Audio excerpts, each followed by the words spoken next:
Merci d'être venus si nombreux. Alors, nous allons commencer donc par présenter brièvement Égalité et Réconciliation Suisse. C'est une section d'ER qu'on a lancée donc, il y a une semaine avec quelques concitoyens genevois. Voilà. Et ensuite, nous allons enchaîner donc avec la conférence de M. San Giorgio, Survivre à l'effondrement économique.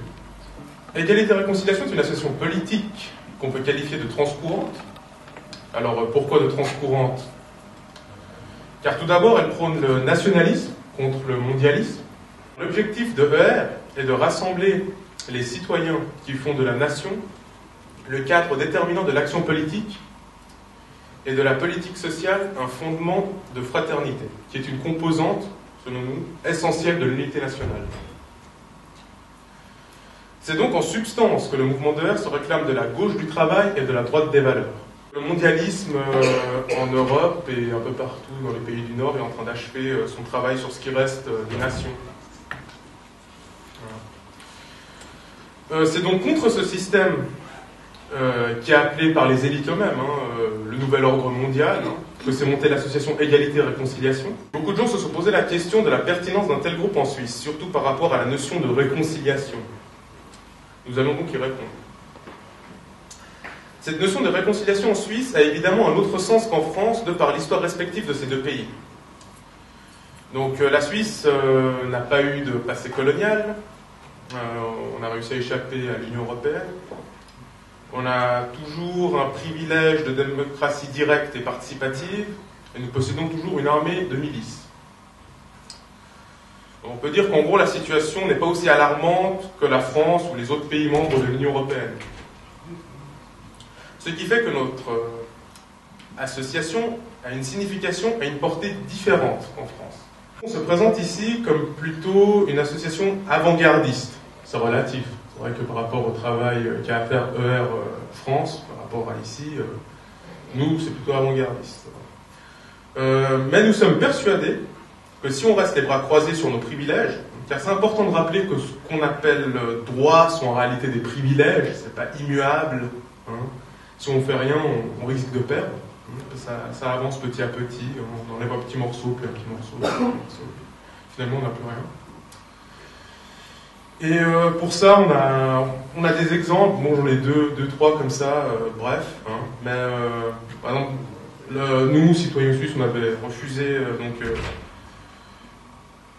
nous avons exprimé notre refus d'adhérer à l'Union européenne. Mais bon, on a quand même l'étrange impression que les parlementaires, ils essayent quand même un peu. Il y a eu par exemple le cas frappant du cassis de Dijon, enfin, il y a eu des petits trucs comme ça qui est de rentrer. Ou sinon, pour prendre un autre exemple à échelle plus réduite, cantonale, on nous impose doucement, mais sûrement cette région magique et dynamique qu'on appelle Franco-Valdo-Genevois, avec toujours ce discours de fond fataliste et presque insupportable. On n'a pas le choix, le monde tend vers la suppression des frontières, des nations. Tandis qu'il y a un mécontentement de plus en plus grand vis-à-vis des travailleurs frontaliers, de tout ce qui est l'immigration, de tout ce qui est l'Union européenne. Enfin, c'est dire si les politiciens ou les politiques ignorent la vie du peuple. On peut dire que c'est idem pour ce qui est de la théorie, je vais être bref, du clash des civilisations. Elle s'est aussi vite imposée ici, notamment avec l'histoire de sa votation sur les minarets en Suisse, il y avait eu quelques temps. D'ailleurs, dans cette votation, on a parlé de tout sauf des minarets. Voilà. Puis alors que la réalité, c'était qu'il y a 4 minarets en Suisse, si je suis exact, et une population musulmane qui représente 3,5% des habitants. Il y a une chose primordiale qui nous tient à cœur, et je tenais de finir par ça, c'est la promotion du sentiment patriotique. Ce sentiment n'est pas une histoire de papier ou de passeport, mais bien l'histoire de sentiment d'appartenance à une terre et à un endroit. Nous pensons finalement que c'est le meilleur moyen de lutter contre le mondialisme et les cosmopolites qui vivent sur ce qu'on peut appeler du vol et de la spoliation du travail des producteurs enracinés. Parce qu'il faut être enraciné quelque part pour produire quelque chose, sinon les financiers, ils produisent rien. En vendant des produits dérivés ou autres financiers, on ne produit absolument rien. Nous pensons largement avoir notre place sur la scène associative genevoise et suisse, plus généralement. Car les organisations ne manquent pas, surtout les associations gauchistes, antiracistes, qui montrent du doigt les Suisses de souche patriotes comme étant des racistes, ou islamophobes, ou autres, voilà, des gens haineux. Et de l'autre côté, des organisations sionistes, qu'on appelle, qui vont présenter aux Suisses de souche des musulmans comme étant des égorgeurs, envahisseurs qui ne respectent pas les femmes, pas les bêtes, enfin pas personne, en fait. Donc nous, en tant que nationalistes suisses et fiers de l'être, nous combattons à la fois les sionistes et ces organisations gauchistes qui amènent de façon consciente ou inconsciente le clash, au clash des civilisations et aux destructions des nations, et que finalement ils servent les intérêts de ceux qui profitent des crises.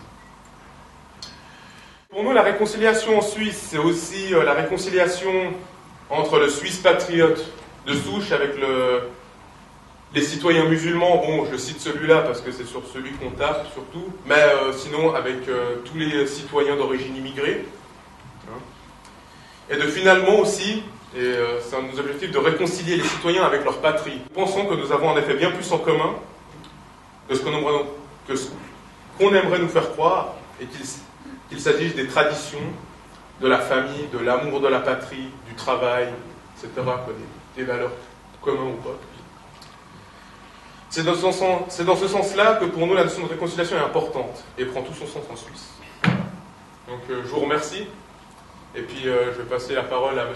San Giorgio qui va nous présenter sa conférence sur survivre à l'effondrement. Voilà.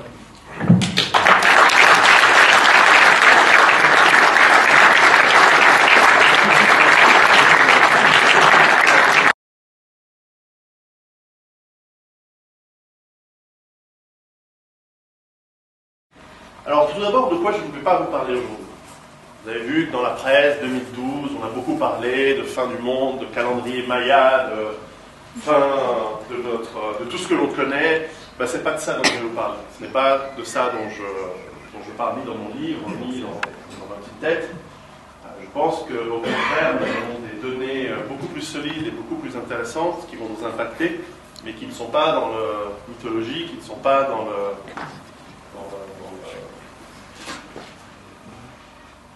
la religion, dans les croyances ésotériques. Je pense qu'il faut rester concret.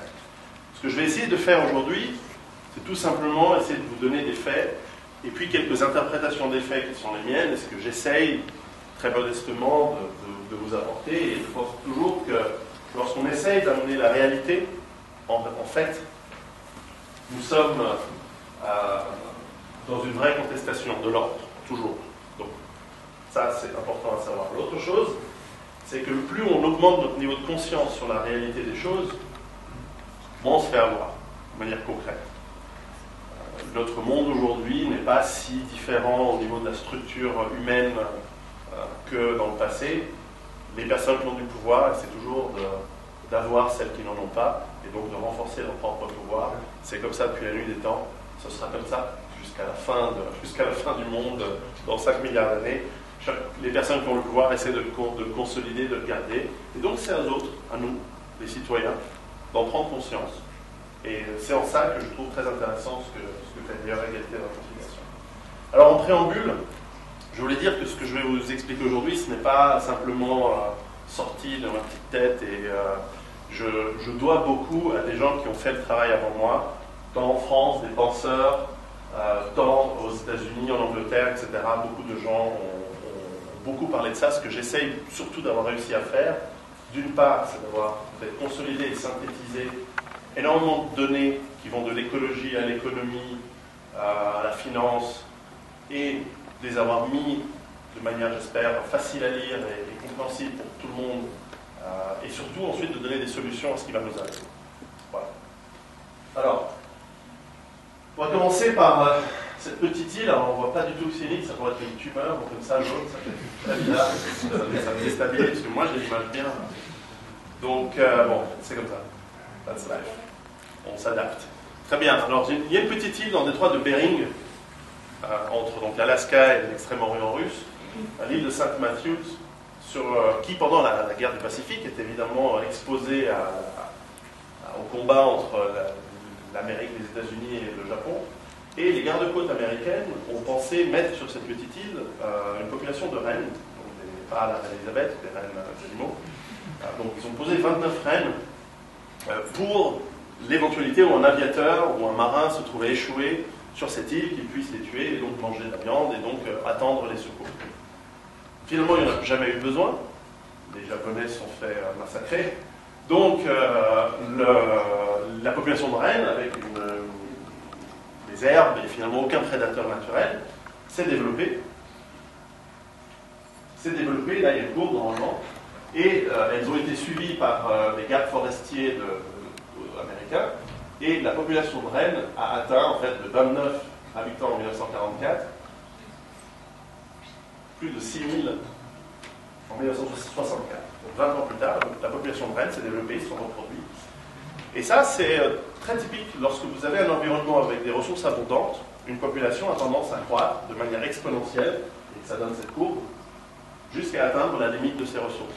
Et ce qui s'est passé pendant l'hiver 1964-65, c'est que les rennes ont mangé toutes les herbes et tous les lichens de l'île, et en plus il y a eu un hiver très froid, et leur population a subitement et brutalement et rapidement baissé, pour atteindre une trentaine, quarantaine d'individus, qui étaient tous femelles, et donc, à la fin, ils sont tous morts. Et c'est intéressant de comprendre, parce que ça fonctionne de la même manière dans un bouillon de culture dans un laboratoire que dans la nature.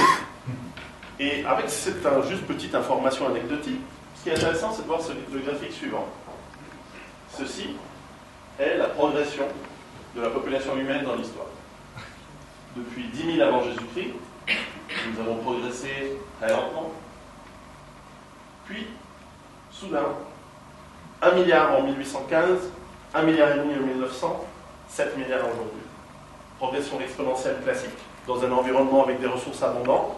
Ce qui s'est beaucoup passé au 19e siècle, au 20e siècle, c'est les apports de la médecine moderne et la mécanisation et le pétrole qui ont permis une agriculture intensive et ce qu'on a appelé la révolution verte, une meilleure sélection de graines et surtout la mécanisation de l'agriculture et les transports qui pouvaient amener d'une zone de production à une zone de consommation à nourriture.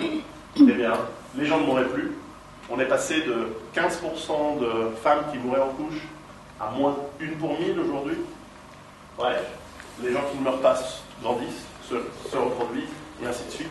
On a eu une explosion démographique au cours du 19e, début du 20e siècle, qui, certes, la progression baisse, mais néanmoins, cette progression nous amène quasiment à une progression verticale. On a mis des dizaines de milliers d'années pour arriver à 1 milliard d'habitants. Aujourd'hui, on va ajouter 1 milliard d'habitants en moins de 10 ans. Et ensuite, ce sera 8. Ensuite, ce sera 7, et ainsi de suite. On va aller de plus en plus vite, parce que la croissance est exponentielle. Et la seule question qu'il faudrait se poser, la seule question valable, c'est de dire, est-ce qu'il y aura, pendant longtemps ou pas, encore suffisamment de ressources à partager pour permettre à cette population soit de croître, mais surtout de vivre. Et c'est là où commencent les mauvaises nouvelles. La première mauvaise nouvelle, c'est que la ressource principale qui permet notre monde, surtout notre monde occidental, mais pas seulement, de fonctionner et d'exister, c'est le pétrole. Et nous allons voir que malheureusement, ou heureusement, la question n'est pas morale, la question elle est juste empirique, factuelle, nous arrivons vers la fin du pétrole bon marché. Alors pour ça, il faut expliquer un petit peu comment ça fonctionne l'industrie du pétrole. Très brièvement. Lorsque vous avez un puits de pétrole, vous le détectez, les géologues le découvrent, ou simplement par hasard vous tombez dessus, mais ça c'était dans le passé, maintenant on ne tombe plus du tout dessus par hasard. Lorsque vous le détectez, vous commencez à mettre en place une exploitation. Typiquement, vous commencez à forer, le pétrole sous pression commence à sortir, vous le mettez dans des tubes, dans des pipelines, ensuite dans des pétroliers, etc. Et à ce moment-là, vous commencez à l'exploiter pendant un certain temps. Vous allez avoir un plateau qui peut être plus ou moins long, plus ou moins court. Vous avez un axe de temps aussi, puis évidemment l'extraction. Et au bout d'un moment, comme toute chose a une fin, vous avez vidé ce gisement, vous avez utilisé le pétrole qui est dedans, et il commence à avoir une diminution. Alors cette diminution, elle est plus ou moins rapide, plus ou moins lente, ça dépend du type de pétrole, ça dépend du type de forage. Mais en gros, j'aime bien prendre l'exemple d'un grand verre avec de la glace. dans lequel vous avez du coca, pour la couleur, et vous mettez une paille, vous aspirez le coca, il y en a de moins en moins. Et une fois que c'est terminé, vous pouvez mettre 4 pailles, mais ça ne changera pas le volume, hein. Vous allez boire plus vite, mais en gros ça reste à l'intérieur. Mais simplement, lorsque vous arrivez à la fin, est-ce que ça veut dire qu'il n'y a plus de coca? Non, il y en a encore coincé dans les glaçons. Donc on peut imaginer de piler la glace, de faire plein de choses pour essayer d'en obtenir un peu plus. Mais enfin, le volume total sera le même. Simplement, la vitesse à laquelle on va l'exploiter peut varier. Enfin voilà, donc ça c'est l'approche théorique d'un gisement de pétrole. Alors il n'y en a pas qu'un seul, de gisement de pétrole, il y en a des dizaines de milliers dans le monde. Et théoriquement, lorsqu'on les cumule les uns à côté des autres, on arrive à une courbe de production totale de pétrole qui suit approximativement une courbe normale.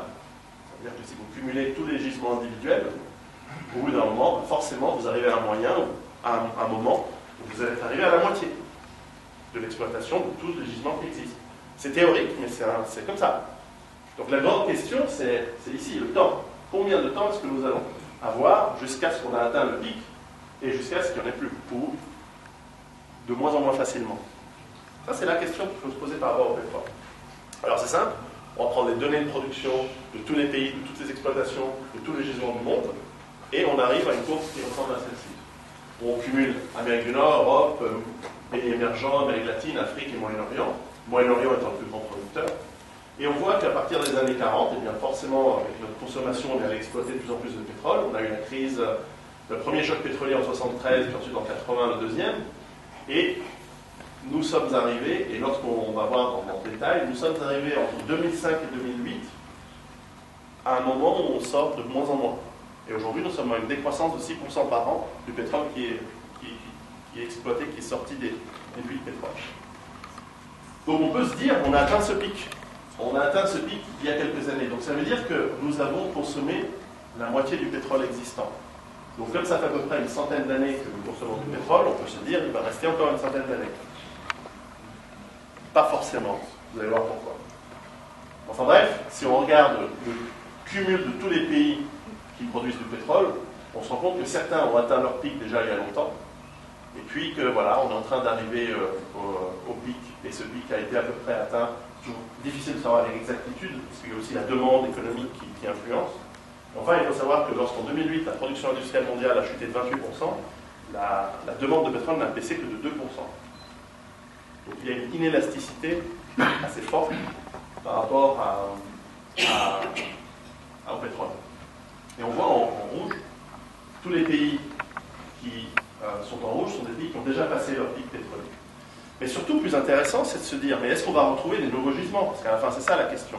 Est-ce qu'on va trouver des nouveaux gisements pour compenser la baisse des gisements existants? Et là, c'est là où ça se corse. Et c'est là où ça devient vraiment intéressant. C'est qu'on se rend compte que le pic de la découverte des gisements a été fait pendant les années 60. Et qu'à partir des années 70, on découvre chaque décennie de moins en moins de gisements de pétrole. Aujourd'hui, on en découvre à peu près 300 à 400 par an. Ils sont beaucoup plus petits, avec beaucoup moins de volume, avec du pétrole beaucoup plus compliqué, beaucoup plus cher, on va le voir. Et en fait, on se rend compte qu'il y en a de moins en moins. Et c'est vraiment depuis les années 60-70 qu'on le sait. Ça va expliquer, vous allez voir, beaucoup de choses qui se passent dans le monde. Alors, je suis désolé, hein, c'est vraiment extrêmement laid comme ça. C'est vraiment nul. Je suis pas content. Bon, un gisement de pétrole, ça ressemblait à ça dans le temps. On posait un derrick, ça doit être en Pennsylvanie ou au Texas, début du XXe siècle. On creusait un trou, le pétrole était sous pression, c'était facile. Pareil pour les pétroles qu'il y a dans la péninsule arabique ou au Nigeria. C'est du pétrole extrêmement liquide, sous pression, on fait un trou, il sort. Pas cher. On pose un pipeline dessus et ça fonctionne. Aujourd'hui, un champ de pétrole, ça ressemble à ça. Donc c'est censé être noir. C'est des sables bitumineux dans le nord des États-Unis et dans le Canada, typiquement, où on va prendre des énormes quantités de matériaux que l'on va traiter avec de l'eau chaude sous pression pour écraser et sortir le pétrole qui est sous forme pulvérisée à l'intérieur. Processus extrêmement coûteux, en plus dommageable pour l'environnement, mais enfin extrêmement cher. Et ça m'amène à un deuxième point très important à comprendre sur le pétrole, c'est que du pétrole, il va y en avoir longtemps.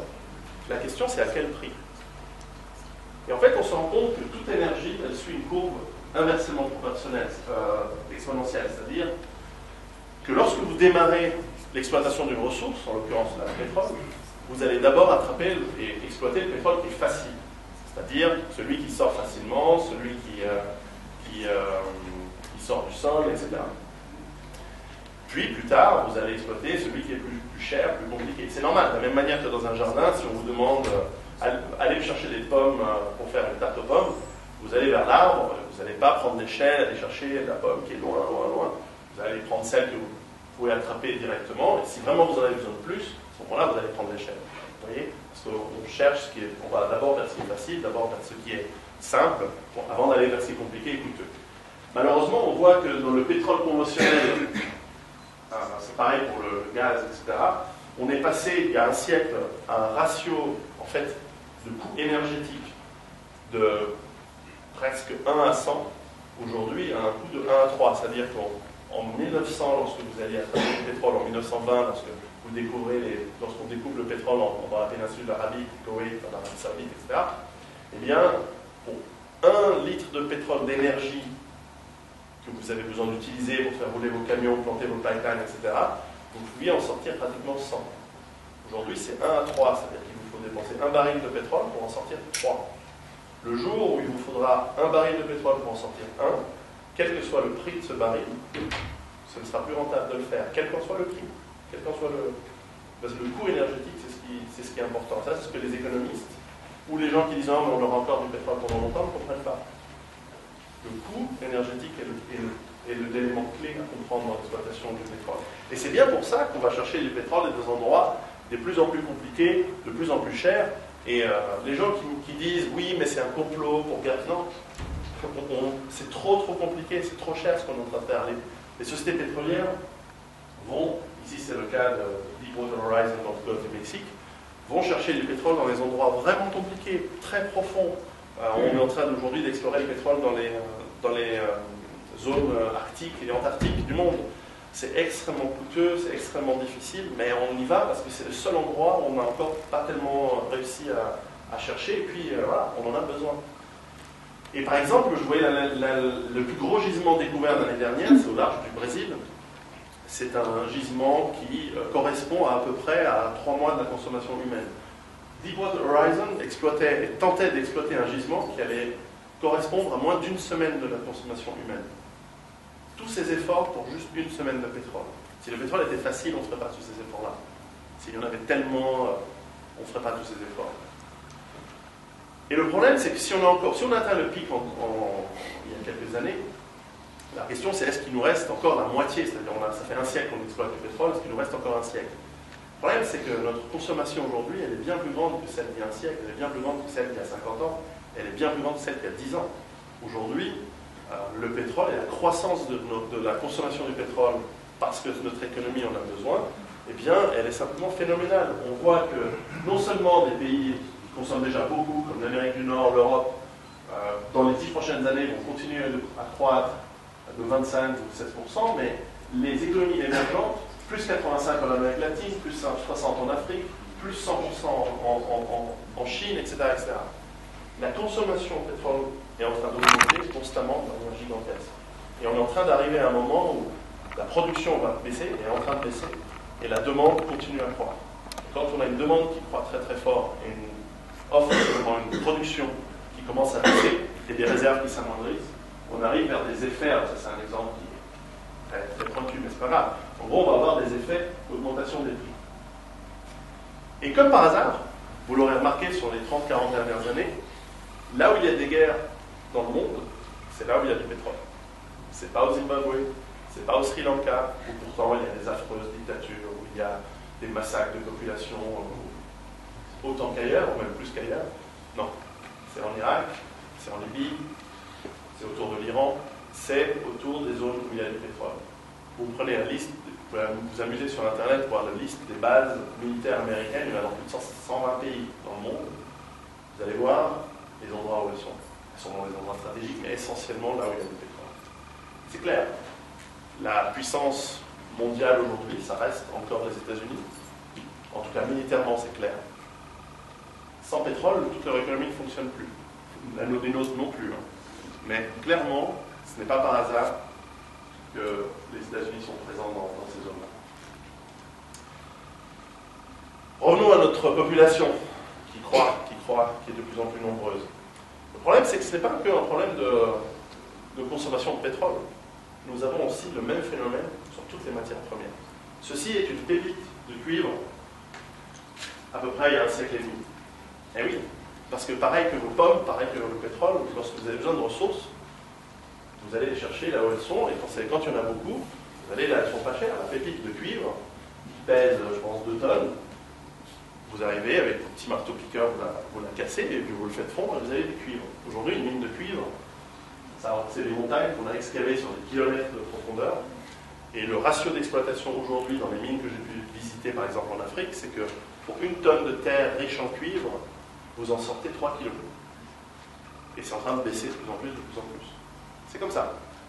Parce qu'il y en a de moins en moins. Donc aujourd'hui, le cuivre s'attrape sous forme de poussière, et non plus sous forme de pépites. Et là aussi, il n'y a pas un complot de nous cacher les pépites de cuivre de 10 tonnes. C'est simplement qu'on exploite tout ce qu'on peut, et c'est très rentable de le faire encore, et il y a beaucoup d'argent à prendre, donc vous n'en faites pas, il n'y a personne qui le cache. Et nous arrivons vers les mêmes courbes de pic sur les matières premières. Alors le cuivre, en l'occurrence, on est en train de l'atteindre entre 2010 et 2020. Mais enfin, on a déjà atteint celle du fer, on a atteint celle du zinc, du plomb, du nickel, du tungstène, du manganèse, du bauxite, du cadmium important pour les panneaux solaires, lithium pour les batteries, les phosphates parce que c'est des engrais, on en a déjà atteint depuis déjà pas mal d'années. Le charbon, on a un petit peu plus longtemps, mais enfin, on arrive aussi au bout. L'uranium, on en a encore pour 50 ans, ce qui va nous permettre de nous polluer plus longtemps. Et puis, il reste le gaz. Le gaz, c'est encore de l'énergie qui est encore relativement présente encore pendant une vingtaine d'années. Mais enfin, si on suit ces cours, on se rend compte que dans les 10-15 prochaines années, toutes les ressources sont en train d'arriver à leur fin en tout cas des ressources bon marché. Et puis c'est vrai qu'il reste de l'uranium, vous l'avez vraiment étudié. Mais bon, on a aussi quelques problèmes avec les centrales nucléaires, on n'a plus le droit. Le premier résultat concret, c'est qu'on voit depuis une dizaine d'années une augmentation très forte du prix des énergies et du prix de tout ce qui en découle. Parce que même la nourriture qui arrive dans votre supermarché, non pas par miracle, mais par camion, bateau, avion, parfois, etc., elle est là parce qu'il y a du pétrole et des ressources qui permettent cet approvisionnement et cet acheminement de biens et de services et d'énergie. Et donc nous arrivons à un épuisement prévu et proche. On ne parle pas de dans 2 siècles, on parle de 10, 15, 20 ans maximum de la plupart des ressources qui permettent la vie telle que nous la connaissons aujourd'hui, telle que nous la concevons, avec le confort auquel nous sommes habitués. Ça va être très très très difficile de faire une transition. Et c'est vrai que alors là, ce que je viens de vous dire, je n'ai pas inventé l'eau chaude, hein, beaucoup de littérature existe, beaucoup de chercheurs se penchent et exposent ces problèmes, mais souvent, et vous allez voir la solution, à mon avis, souvent simplement ils disent donc, nous devons changer, on doit tous se prendre par la main, se faire des bisous, changer nos modes de vie, et comme ça on va pouvoir tous s'en sortir. Est-ce que c'est ce qu'on va faire ou pas? C'est ce qu'on va voir.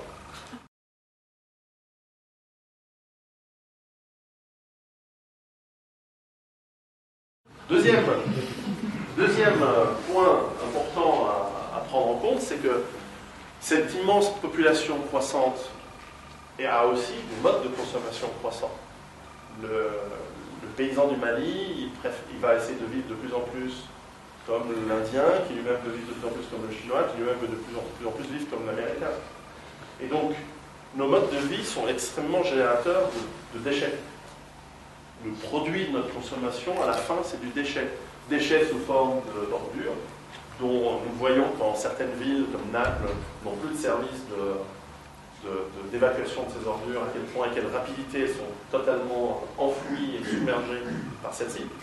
Et puis aussi par des produits moins sympathiques, qui sont toxiques, qui sont polluants de manière très très grave, qui finissent souvent dans la nature, et souvent d'ailleurs dans les pays du Sud. Si vous voulez comprendre pourquoi il y a la piraterie en Somalie, pour comprendre comment fonctionne la mafia napolitaine et où finissent les produits toxiques des industries européennes et américaines. Ils sont dans des fûts, que la mafia napolitaine, c'est pas la mafia, c'est comment qui les récupère en disant non mais nous on sait les traiter, on a des prix imbattables. En fait, ils les mettent dans des vieux bateaux américains de la Deuxième Guerre mondiale, des vieux Liberty Ships qu'ils trouvent, des armateurs libériens, grecs, etc. Ils les amènent dans les larges, ils les ont amenés au large de La Somalie, pouf, il coule, en plus il touche l'assurance, et voilà, les produits toxiques ont disparu, et comme par hasard, quelques années plus tard, il n'y a plus de poissons. Et donc les pêcheurs somaliens, comme ils n'ont plus de poissons et qu'ils ont des kalachnikovs, bah, ils se disent on va peut-être commencer à attraper les poids d'eau qui passent, puis on va vivre comme ça. Les conséquences sont parfois très très très lointaines de nos actes, mais elles existent tout de même. Et donc cette pollution, de toute manière, à la fin, elle finit où? Elle va finir dans les océans, dans les mers. Alors parfois, c'est évident, pour ceux qui font de la plongée, vous pouvez voir chaque année à quel point les endroits où vous allez, ils deviennent de plus en plus petits, où il faut aller de plus en plus loin. Et nos océans sont en train de devenir des vrais dépotoirs. Alors parfois ça se voit, et parfois ça ne se voit pas, c'est plus subtil, on se rend compte qu'il y a une micropollution sous forme de microparticules, de plastique, etc. Par exemple, pareil en Atlantique de l'océan Indien, mais par exemple dans le Pacifique, on a une île artificielle de microparticules qui flottent et qui fait une taille, je ne sais pas, ça doit faire 15 fois la France. Et simplement, voilà, c'est les courants qui accumulent à un endroit une zone toxique et surtout extrêmement longue à traiter, et puis personne ne va jamais le faire, c'est juste colossal comme du coup de dépolluer les océans. Alors au-delà du côté émotionnel, encore une fois, c'est vrai que souvent on nous présente des marées noires avec des oiseaux, etc. La réalité, c'est qu'on a un effet sur les écosystèmes marins, notamment, qui sont accentués par la surpêche qui nous amène des baisses de population. Là aussi, on voit la pêche de la morue en Atlantique Nord, où on voit que la baisse était brutale. Et aujourd'hui, on va pêcher les poissons, là aussi, de plus en plus loin, de manière de plus en plus coûteuse, et nous sommes en train de vider complètement les océans des poissons. Et on fait pareil sur le fer, par la déforestation, notamment dans les pays, on va dire, tropicaux, pour le bois, mais aussi surtout pour développer les terres agricoles, parce qu'il faut bien nourrir cette population croissante, etc. On est en train de s'approcher à une décroissance brutale qui est à la limite d'une extinction massive comme celle qu'on a connue au niveau géologique il y a des millions et des millions d'années. On arrive à une baisse, et ce que j'appelle dans mon livre un effondrement des écosystèmes, les uns après les autres. Et ça nous impacte, parce qu'à la limite, qu'il n'y ait plus de dodo à l'île Maurice, c'est pas très grave. Mais si on cumule des millions d'espèces qui disparaissent dans les mers, sur Terre, etc., l'impact, il va se faire tôt ou tard, parce que nous sommes plus ou moins en haut de la pyramide alimentaire. Et c'est vrai que tôt ou tard, la pollution elle va revenir. On voit aux États-Unis où 15%, je crois qu'il y avait 15 ou 16% des femmes enceintes ont des niveaux de plomb, parce qu'elles ont mangé des poissons, en boîte, etc., qui contient du plomb, parce que le thon récupère, il s'incarnacie, donc il mange tous les autres poissons qui sont pleins de polluants. Enfin bref, on se rend compte qu'à la fin, ça nous revient. Alors je ne sais pas si c'est ça qui explique que les Américains sont bizarres parfois, parce qu'ils ont beaucoup de plomb dans le sang. Enfin bref, Rome a eu plein de problèmes parce qu'ils avaient des galvations en plomb dans les aqueducs, etc. Ça c'est un premier point, les effondrements des niches écologiques. Ça va nous impacter. Ça va nous impacter méchamment. Alors on ne voit pas parce qu'on est, en plus ici on est un pays très riche, etc.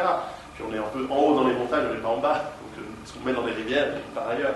Enfin, ça va nous impacter.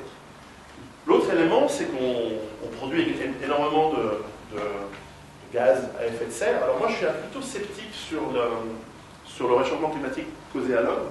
Pour moi, je n'ai pas encore vu de preuve. Je vois des corrélations, mais cette corrélation n'est pas un lien de causalité. Je demande à voir. Donc, ça, souvent, ça énerve les écolos quand on dit ça. Et comment on peut dire que c'est notre faute? Les glaciers, ils fondent. On a des changements climatiques. Est-ce que c'est de notre faute? Moi, je n'ai pas la preuve. Mais clairement, c'est un élément dont il va falloir tenir compte. Et là aussi, au-delà du côté émotionnel du pauvre ours polaire qui doit nager 100 km pour retrouver sa banquise et manger des phoques, le problème, c'est l'infrastructure.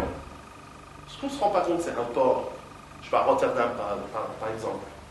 Le jour où on a un niveau de la mer, si c'est le cas d'une augmentation du niveau de la mer, là aussi, on ne sait pas ce que ça va nous donner, ces changements climatiques. Enfin, si on a 2 mètres de plus sur le port de Rotterdam, il n'y a plus le port de Rotterdam.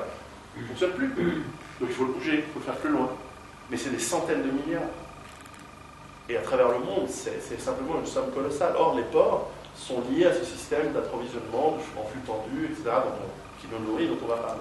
Et puis, les dérangements climatiques, quels qu'ils soient naturels ou causés à l'homme, je suis agnostique là-dessus vraiment pour l'instant, eh bien, ils ont des conséquences. Quand il y a une tornade qui passe aux États-Unis, on voit qu'avant, après, le résultat il est là. Mais plus important encore, c'est l'impact sur l'agriculture. Et là, ça commence vraiment à se corser. L'agriculture aujourd'hui, elle fonctionne comment? Elle fonctionne de la manière suivante. C'est industriel, c'est 1% de la population qui y travaille, qui nourrit 99% autres en Occident. Un peu moins, de proportion un peu moins forte dans les pays en développement.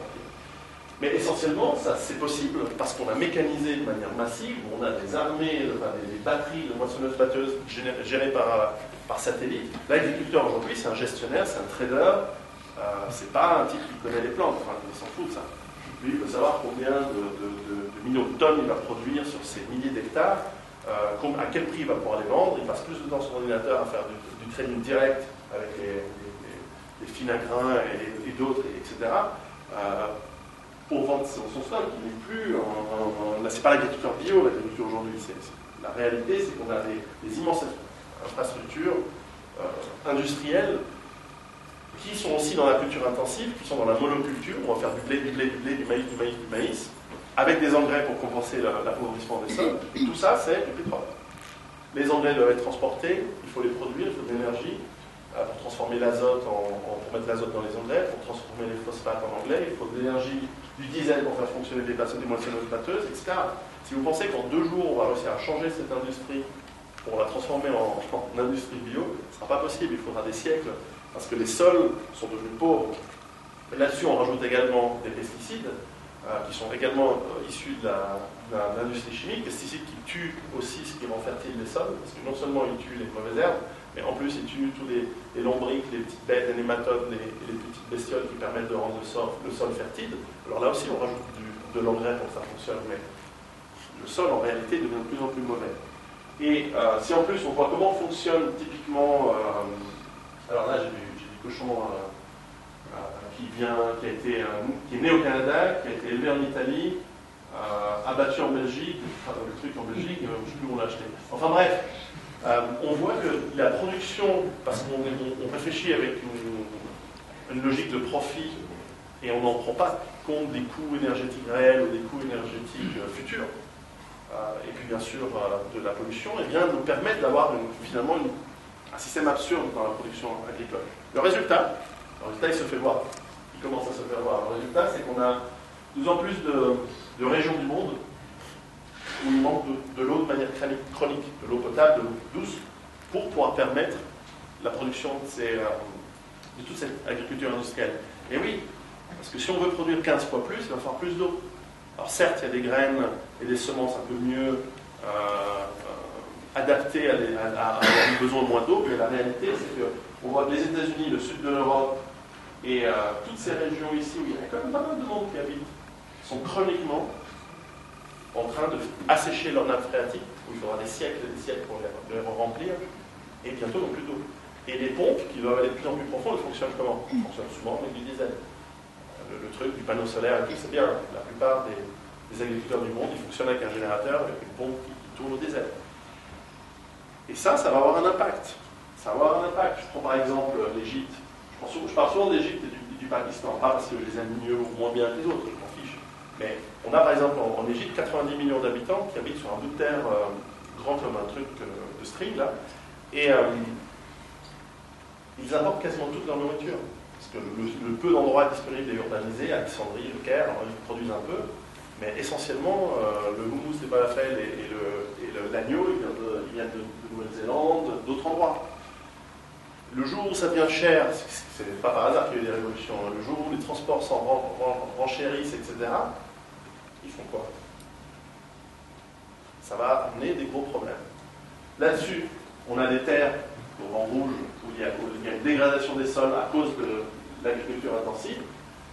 Et on voit que l'augmentation qui a été vraiment ce qui a permis la révolution verte dans les années 60, l'augmentation annuelle de la production par hectare, on voit qu'elle est de plus en plus faible et qu'aujourd'hui on est à moins de 1% de production. Et on voit que, par exemple, dans les céréales, on a eu beaucoup de progression dans les années 60-70 et aujourd'hui on commence à avoir des sols qui produisent de moins en moins. Évidemment, si on compare ça avec la croissance de la population, on se rend compte qu'on a de plus en plus de gens avec une production de plus en plus mauvaise. Et donc la production par habitant elle commence à chuter, elle va chuter très très vite. Et ça va avoir des conséquences. Si on ajoute là-dessus la désertification, parce qu'on fait brouter, on a besoin de plus en plus de bétail, parce qu'on mange de plus en plus de viande, donc on va faire brouter dans les pays proches des déserts de plus en plus de vaches et de moutons, les herbes qui ne repoussent plus parce qu'ils bouffent la racine. Le désert avance, désertification, donc il y a de moins en moins de terres disponibles en plus. Et donc c'est pour ça qu'on doit déforester. Donc tous ces problèmes sont liés, le pétrole, l'agriculture, etc. Le résultat, c'est que ça va être difficile de nourrir 7 milliards et encore moins 8 milliards d'habitants sur une terre qui devient de moins en moins fertile, de plus en plus sèche, et de moins en moins capable de produire de la nourriture. On ne parle même pas du fait que la nourriture soit saine. Parce que là aussi, on voit qu'en 100 ans, une pomme d'aujourd'hui, elle a moins d'éléments nutritifs qu'une pomme d'il y a 50 ans ou d'il y a une centaine d'années. On a des chiffres de 1930, quand on les compare à maintenant, c'est impressionnant de voir il y a moins de sucre, il y a moins de vitamines, etc. Pour pratiquement tous les légumes que vous trouvez dans l'industrie alimentaire, ils sont moins bons. Le résultat, on le sait, on le connaît, ça fait depuis la nuit des temps que ça fonctionne comme ça, quand il y a moins à manger, il y a des famines. Alors, ces dernières années, on a réussi relativement à compenser le problème de famine par le transport, on achemine des sacs de riz, etc.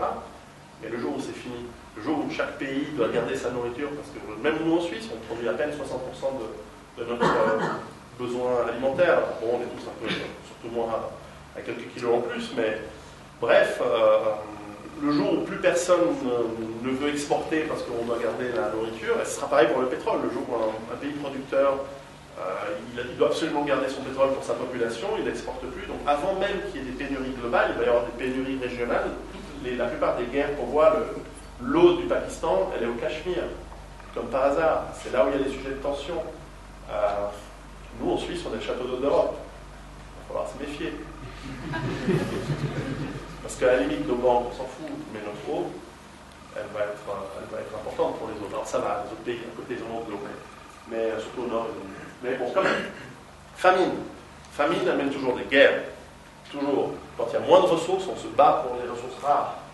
C'est inévitable. Là aussi, vous pouvez voir où il y a des guerres en ce moment. C'est rare que ce soit dans un pays riche. Guerre qui amène souvent une exacerbation de la politique et des extrémismes. Alors j'en ai pris un, parce que vous allez voir, je vais dégoupiller le truc tout à l'heure. Mais enfin, là où il y a de l'extrémisme aujourd'hui, c'est là où il y a des problèmes de ressources aussi. Et à la fin, qu'est-ce que ça va amener? Ça va amener des vagues migratoires dont on n'a aucune idée. Dans l'histoire de l'humanité, nous n'avons jamais eu affaire à autant de monde, nous n'avons jamais eu affaire avec autant de centaines de millions de gens qui vont devoir émigrer. Et ces fameux 90 millions d'Égyptiens, le jour où il y a moins de nourriture, après, ils vont faire quoi? Ils vont juste s'asseoir et mourir. Ils vont bouger. Ils vont bouger petit à petit. Et les Pakistanais, pareil, et les Indiens, c'est pareil. Alors, est-ce qu'ils vont se faire des guerres entre pays voisins pour diminuer la population? J'en sais rien. Enfin, ça va poser des problèmes. Et il va y avoir des vagues migratoires d'une quantité immense. Alors, je sais qu'on dit toujours, oui, mais toi, tu t'es naturalisé suisse, donc maintenant, tu fermes la porte derrière toi. Ouais, peut-être. Mais bon, on ne peut pas accueillir 2 milliards de personnes supplémentaires en Europe. On ne peut pas accueillir 5 millions de réfugiés en Suisse, c'est pas possible. Et c'est des chiffres comme ça dont on va parler. C'est pas 10 000 personnes de plus, c'est des millions et des millions. Donc le problème, il va se poser. Alors ensuite, qu'est-ce qu'on fait? Ça, on verra, mais le problème, il est là. Et nos politiciens, ils devraient vraiment se focaliser là-dessus, au lieu de passer 20 ans à discuter comment on va régler les gaz à effet de serre. Ça fait 20 ans, Rio, ils n'ont rien fait. Donc les problèmes, ça, c'est un petit problème, a priori. On ne sait même pas si c'est un problème. Mais les vrais problèmes qui arrivent maintenant, personne n'en parle. Ce dont on parle dans les médias, en revanche, en ce moment, c'est de la crise financière. Parce que ça, c'est la cerise sur le gâteau. C'est un peu le pompon qui va précipiter l'effondrement, à mon avis. Et oui, parce que tout ça, c'était très bien, mais ça a aussi correspondu à une autre courbe exponentielle, qui est celle de la croissance économique. Et ce qui est intéressant dans la croissance économique, c'est que c'est un concept nouveau. Pour nous, c'est notre religion, c'est notre dogme. On est dedans depuis qu'on est né, il faut croître. L'année prochaine, il faut vendre de plus, il faut être performant dans nos entreprises, dans notre travail. Je veux dire, c'est dans notre sang, on doit vendre, on doit performer, on doit faire de la croissance, la croissance, la croissance. Même quand il y a une récession, on parle de croissance négative. On doit de toute façon continuer cette croissance. C'est la religion du monde moderne. Mais c'est nouveau. Dans le passé, dans le temps, les gouvernements ne réfléchissaient pas en termes de croissance. Ils réfléchissaient en termes de territoire, oui. Ils réfléchissaient en termes d'ethnie. comme c'est encore le cas dans l'immense majorité du monde, ils réfléchissent en termes de prestige du roi, du chef, mais pas en termes de croissance. Pourquoi? Parce que l'industrie, l'économie, en fait, était agricole. Et un agriculteur, il ne réfléchit pas en termes de croissance, parce que s'il veut faire 2 fois plus de production, il doit investir 2 fois plus sous forme de bras, essentiellement, qui travaillent les champs. Puis il doit déforester pour prendre plus de terrain. Donc le concept de croissance est un concept très très éloigné de cultures traditionnelles qui ont été les nôtres pendant des milliers d'années. La croissance, c'est un concept qui vient avec l'industrialisation, qui elle-même est permise grâce beaucoup aux énergies fossiles, d'abord le charbon, puis plus récemment le pétrole. Cette croissance, c'est aujourd'hui le cœur, l'unique pilier de nos économies. Croissance qui, dans un monde de pénurie, dans un monde où on va avoir de moins en moins d'énergie et de matières premières, sera impossible. Impossible. Et nos politiciens qui nous disent que tous les problèmes vont être résolus par plus de croissance, à mon avis, sont complètement ignorants. Parce que c'est absolument pas possible que dans les 10 prochaines années, nous allons avoir une croissance. Peut-être de temps en temps, un mois, un trimestre, par-ci, par-là, tout d'un coup, il y a un petit à-coup, si les chiffres ne sont pas complètement magouillés d'ailleurs. Mais je crois que c'est fini. Et en plus, ce qui est rigolo, c'est que les 20 dernières années, c'est moins rigolo pour ceux qui se retrouvent au chômage, mais enfin, ces 10 dernières années, on a complètement désindustrialisé l'Occident. Et ouais, c'était super, on a tout fait fabriquer ailleurs. Donc on a mis sous pression au niveau des salaires, on a mis sous pression au niveau de la fabrication, tout notre savoir-faire, tout ce qui permettait la richesse de nos pays. Parce que moi j'assume d'être très, je dirais pas ethnocentrique, parce que pour moi j'aime bien les pays, ça ne me dérange pas qu'un pays soit multi-ethnique, je m'en fous. Mais clairement, je suis européen, on est en Europe, je suis suisse, je suis patriote suisse. Moi, ce qui m'intéresse, c'est le bien-être de la Suisse, éventuellement de l'Europe, avant le reste du monde. C'est comme ça. Je préfère mes enfants aux autres. Je vous le dis clairement, si je dois sauver, s'il y a un accident, qu'il y a mes gosses qui se noient et les vôtres, je sauve le mien en premier. Comme ça. Si j'ai le temps, je sauverai les vôtres. C'est normal. Celui qui ne réfléchit pas comme ça, il est fou. Enfin, je crois. Ou pas. Ouais, c'est normal. Et vous, j'attendrai la même chose. Si vous devez sauver vos gosses ou les miens, je pense que vous devez sauver les vôtres en premier. C'est normal. Je ne m'en voudrais pas d'avoir sauvé les vôtres de la noyade plutôt que les miens. C'est comme ça.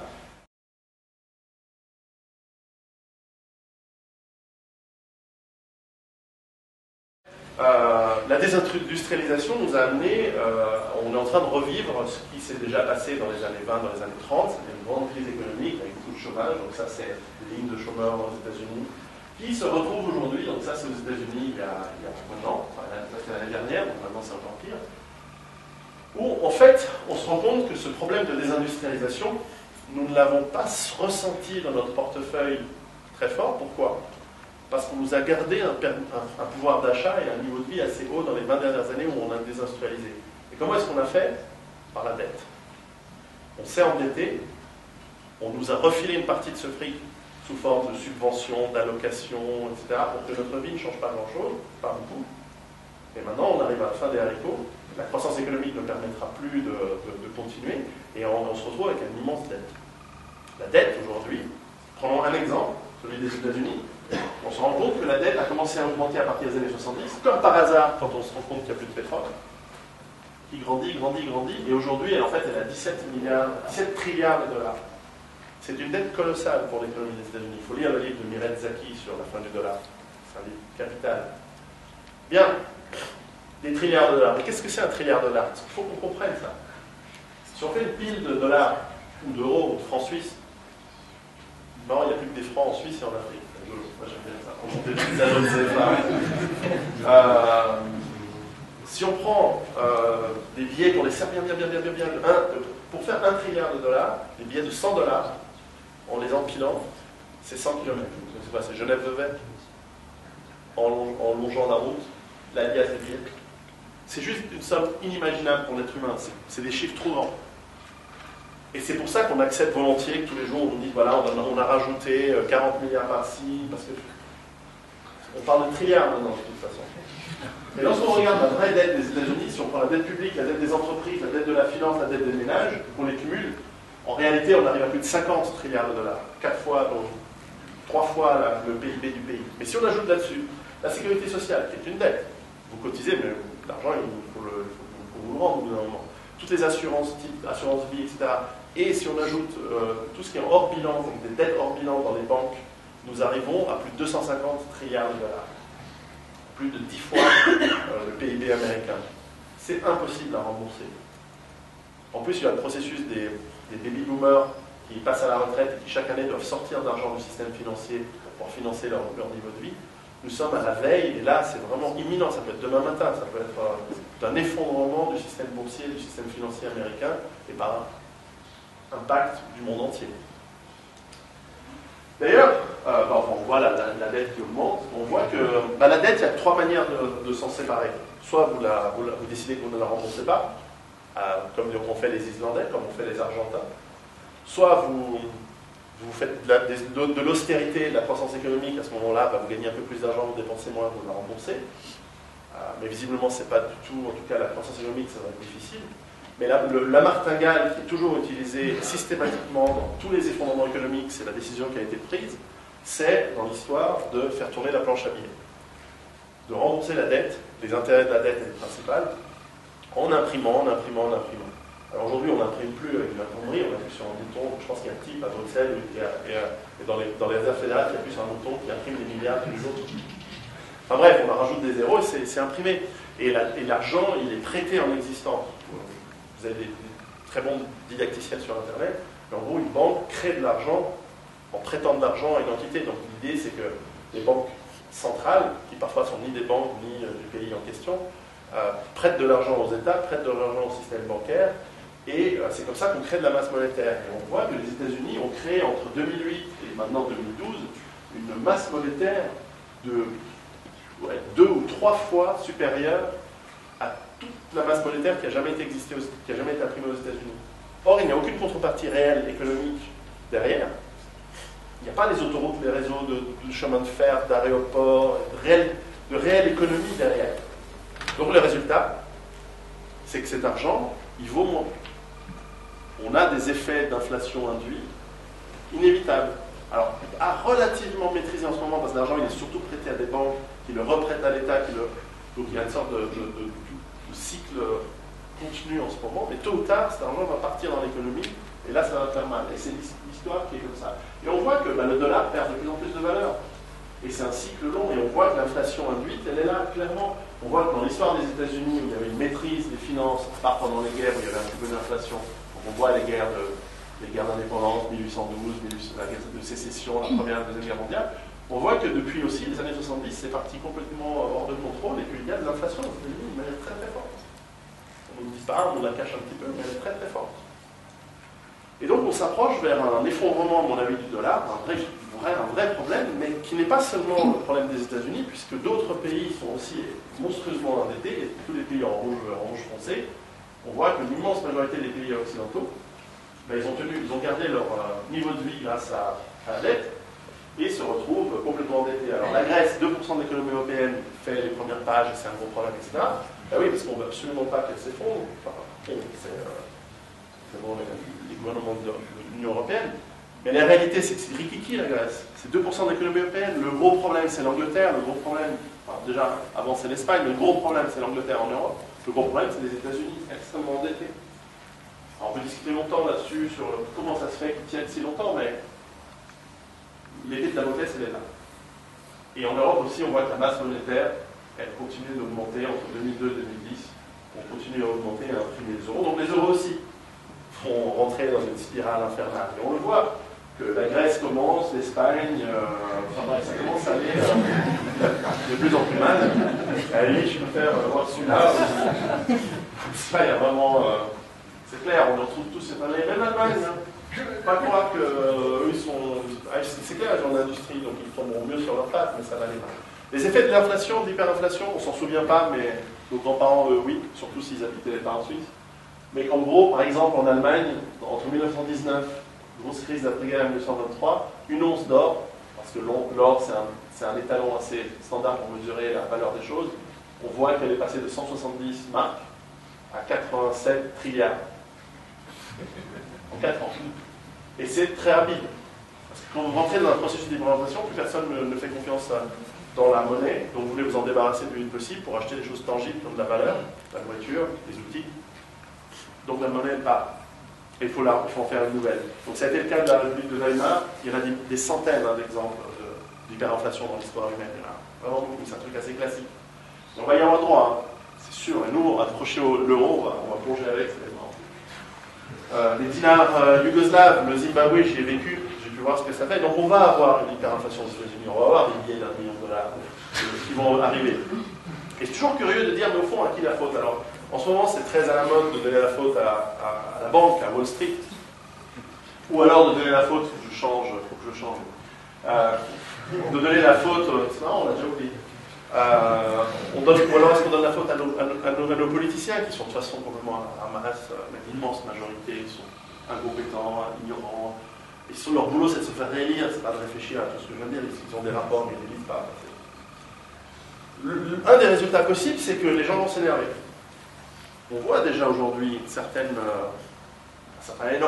énervement. Alors c'est vrai qu'on est dans une société plutôt âgée, donc ce ne sont pas les retraités qui vont descendre tout casser dans la rue.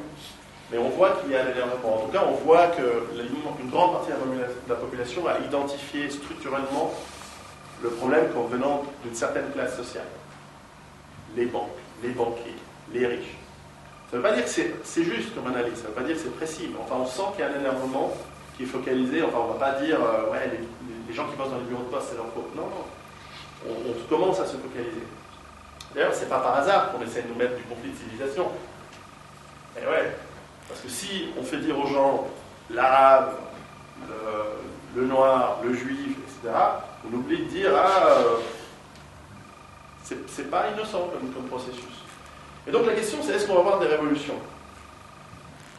Est-ce que les révolutions se font de manière spontanée? Dans l'histoire, la réponse est non. Dans l'histoire, jamais les révolutions sont spontanées. Elles sont toujours manipulées, sont toujours préparées. Donc moi je ne crois pas qu'on va avoir ça. Mais enfin, on va voir. C'est vrai qu'à Athènes, il y a eu des moments où ça a bien chauffé, là, c'est le printemps. Alors, on verra ce que ça va donner maintenant. À mon avis, un des risques les plus probables, plus qu'une révolution, c'est qu'il y ait une sorte de nationalisme dévoyé, ou alors une sorte d'utilisation d'un sentiment de frustration dans les populations, notamment dans le pays qui a le plus à perdre dans cette histoire, les États-Unis. Et les États-Unis, moi si j'étais en charge des États-Unis, je regarde mon bilan en tant qu'entrepreneur, en tant que chef d'entreprise, je regarde mon truc, je vois des dettes. Qu'est-ce que j'ai comme actif pour compenser mes dettes? J'ai rien, j'ai plus d'industrie, j'ai une population ignorante, qui est de plus en plus bête, qui est moins concurrentielle.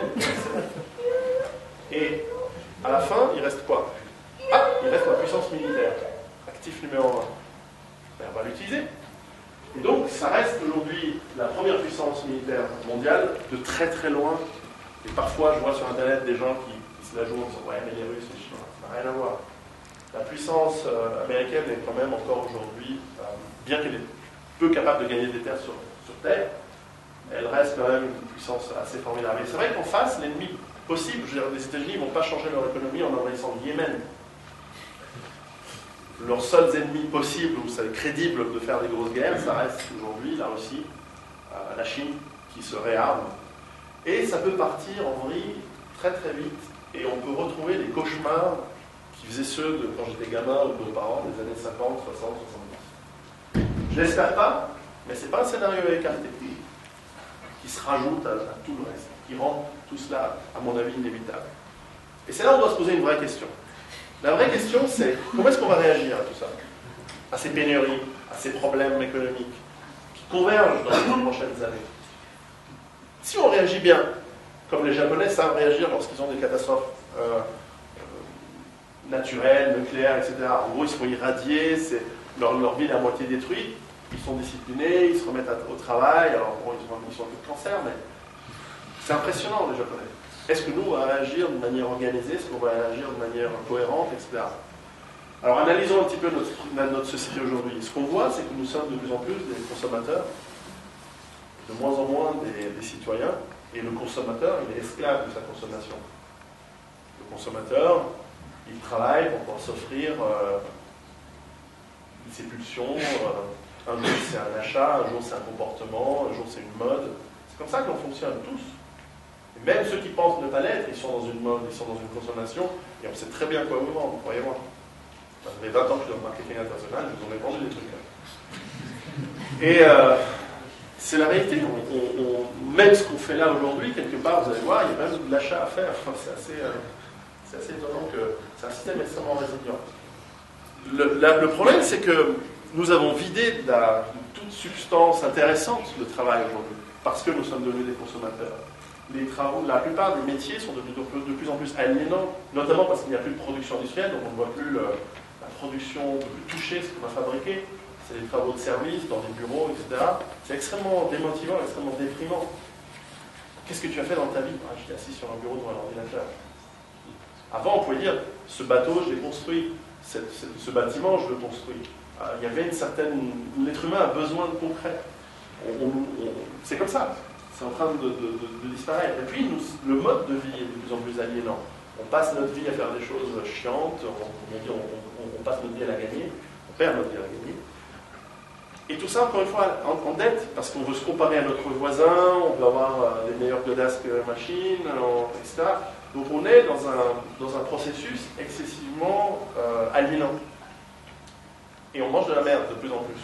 Parce que justement, cette agriculture industrielle nous rend de plus en plus, je veux dire, si vous êtes ici, c'est que vous avez déjà beaucoup évolué par rapport à ce genre de choses, mais enfin, pendant longtemps, la plupart des gens ne réfléchissent pas. Les fraises en hiver, bon, ben voilà, on les achète. Des asperges en octobre, je les achète. Enfin, voilà, nos envies, elles sont là, on consomme. On ne réfléchit plus à quel est le processus pour les oreilles, comment ça se fait qu'elles n'ont plus de goût. Tout simplement, comme on n'a jamais mangé de vraies tomates, on ne sait pas quel est le vrai goût des tomates. Moi, vous avez votre potager ou votre grand-mère qui vous les prépare, parce qu'elle a aussi des cultives, etc.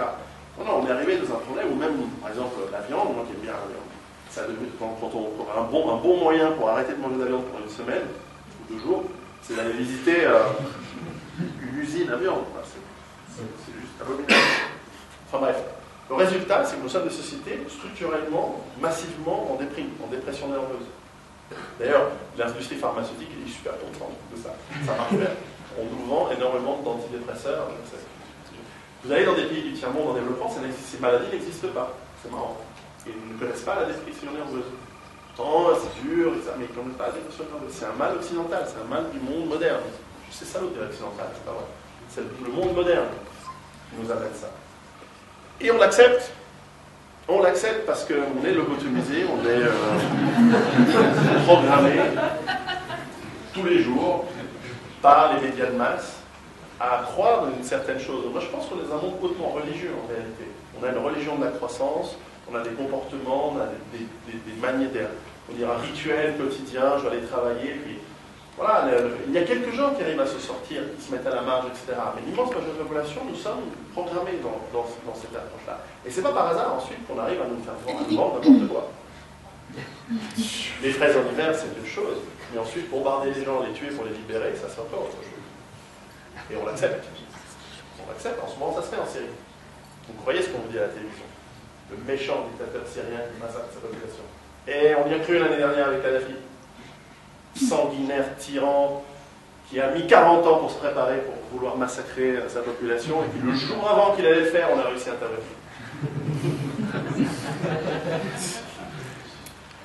Et on fait pareil avec notre jeunesse de plus en plus. Alors ça c'est un fait, on a une jeunesse qui devient de plus en plus violente, de plus en plus... moi je pense qu'on a un manque d'empathie dans notre société, où on est de plus en plus développé, on nous pousse de plus en plus, parce qu'on veut tout de suite, à ne pas se préoccuper de nos voisins et des autres.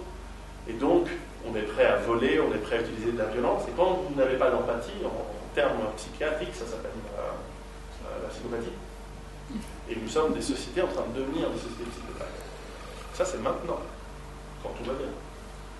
Et en plus, ils ne maîtrisent pas du tout l'orthographe. J'aime absolument compliqué.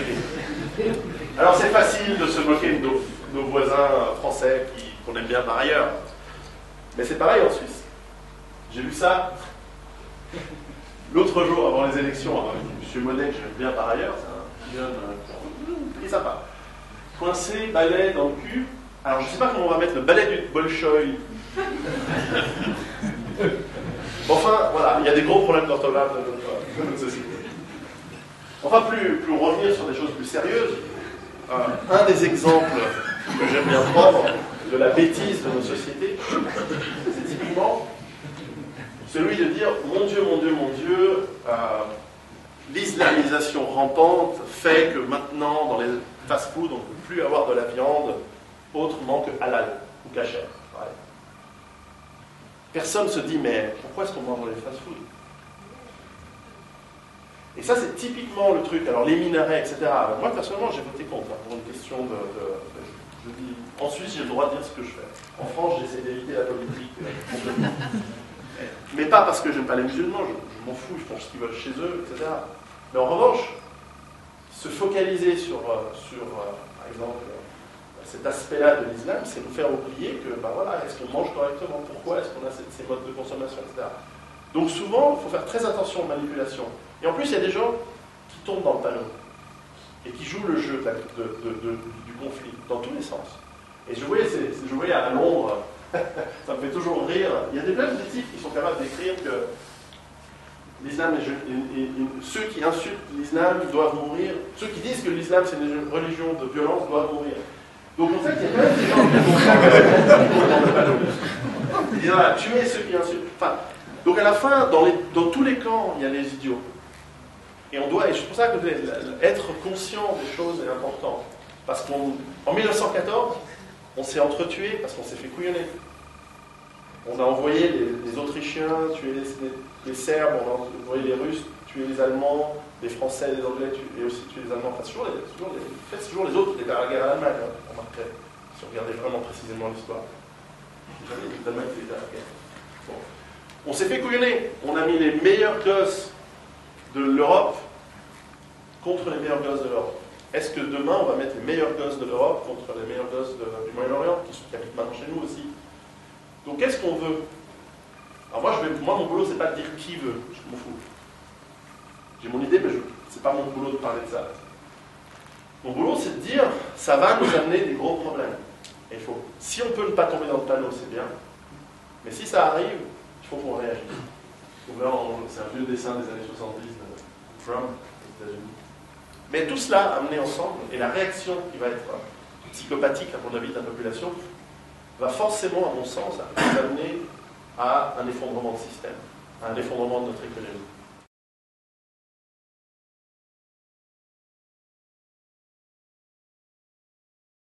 Alors, jusque présent, j'ai plutôt parlé, pendant 1 heure, de problématiques qui sont, à mon avis, empiriques, qui sont factuelles. Le pétrole, alors on peut en découvrir un peu plus, un peu moins, mais enfin, voilà, on a toute cette problématique qui converge en ce moment. La question, c'est qu'est-ce qu'on va faire? Bon, la suite demain. Non, je vais vous le dire. Alors, ce qui est intéressant, c'est que c'est la vieille technique mille et une nuits. La suite demain. Ce qui est intéressant, c'est qu'on avait pu étudier dans l'histoire des civilisations qui se sont effondrées. Il y a des livres extraordinaires là-dedans qui étudient pourquoi la civilisation de l'île de Pâques s'est effondrée, pourquoi les Mayas se sont effondrés, pourquoi l'Empire romain s'est effondré, et quelles ont été les réponses de la population, quelles ont été les réponses et les différentes causes. Les plus proches de nous, il y a évidemment l'effondrement de l'Union soviétique, qui a amené effectivement pas mal de chaos dans leur pays. Il y a aussi un exemple assez intéressant finalement d'une structure économique qui s'effondre, d'un mythe qui s'effondre, parce qu'on va avoir aussi l'effondrement de plusieurs mythes. Tout ce dont nous croyons, tout ce à quoi nous sommes habitués, risque de s'effondrer. C'est un changement majeur dans notre mode de vie. Ça va pas être super gai. Alors, schématiquement, les effondrements, ils fonctionnent tous selon ce schéma suivant. On a une organisation structurelle de société qui est permise grâce à une structure, mais aussi grâce à des flux énergétiques.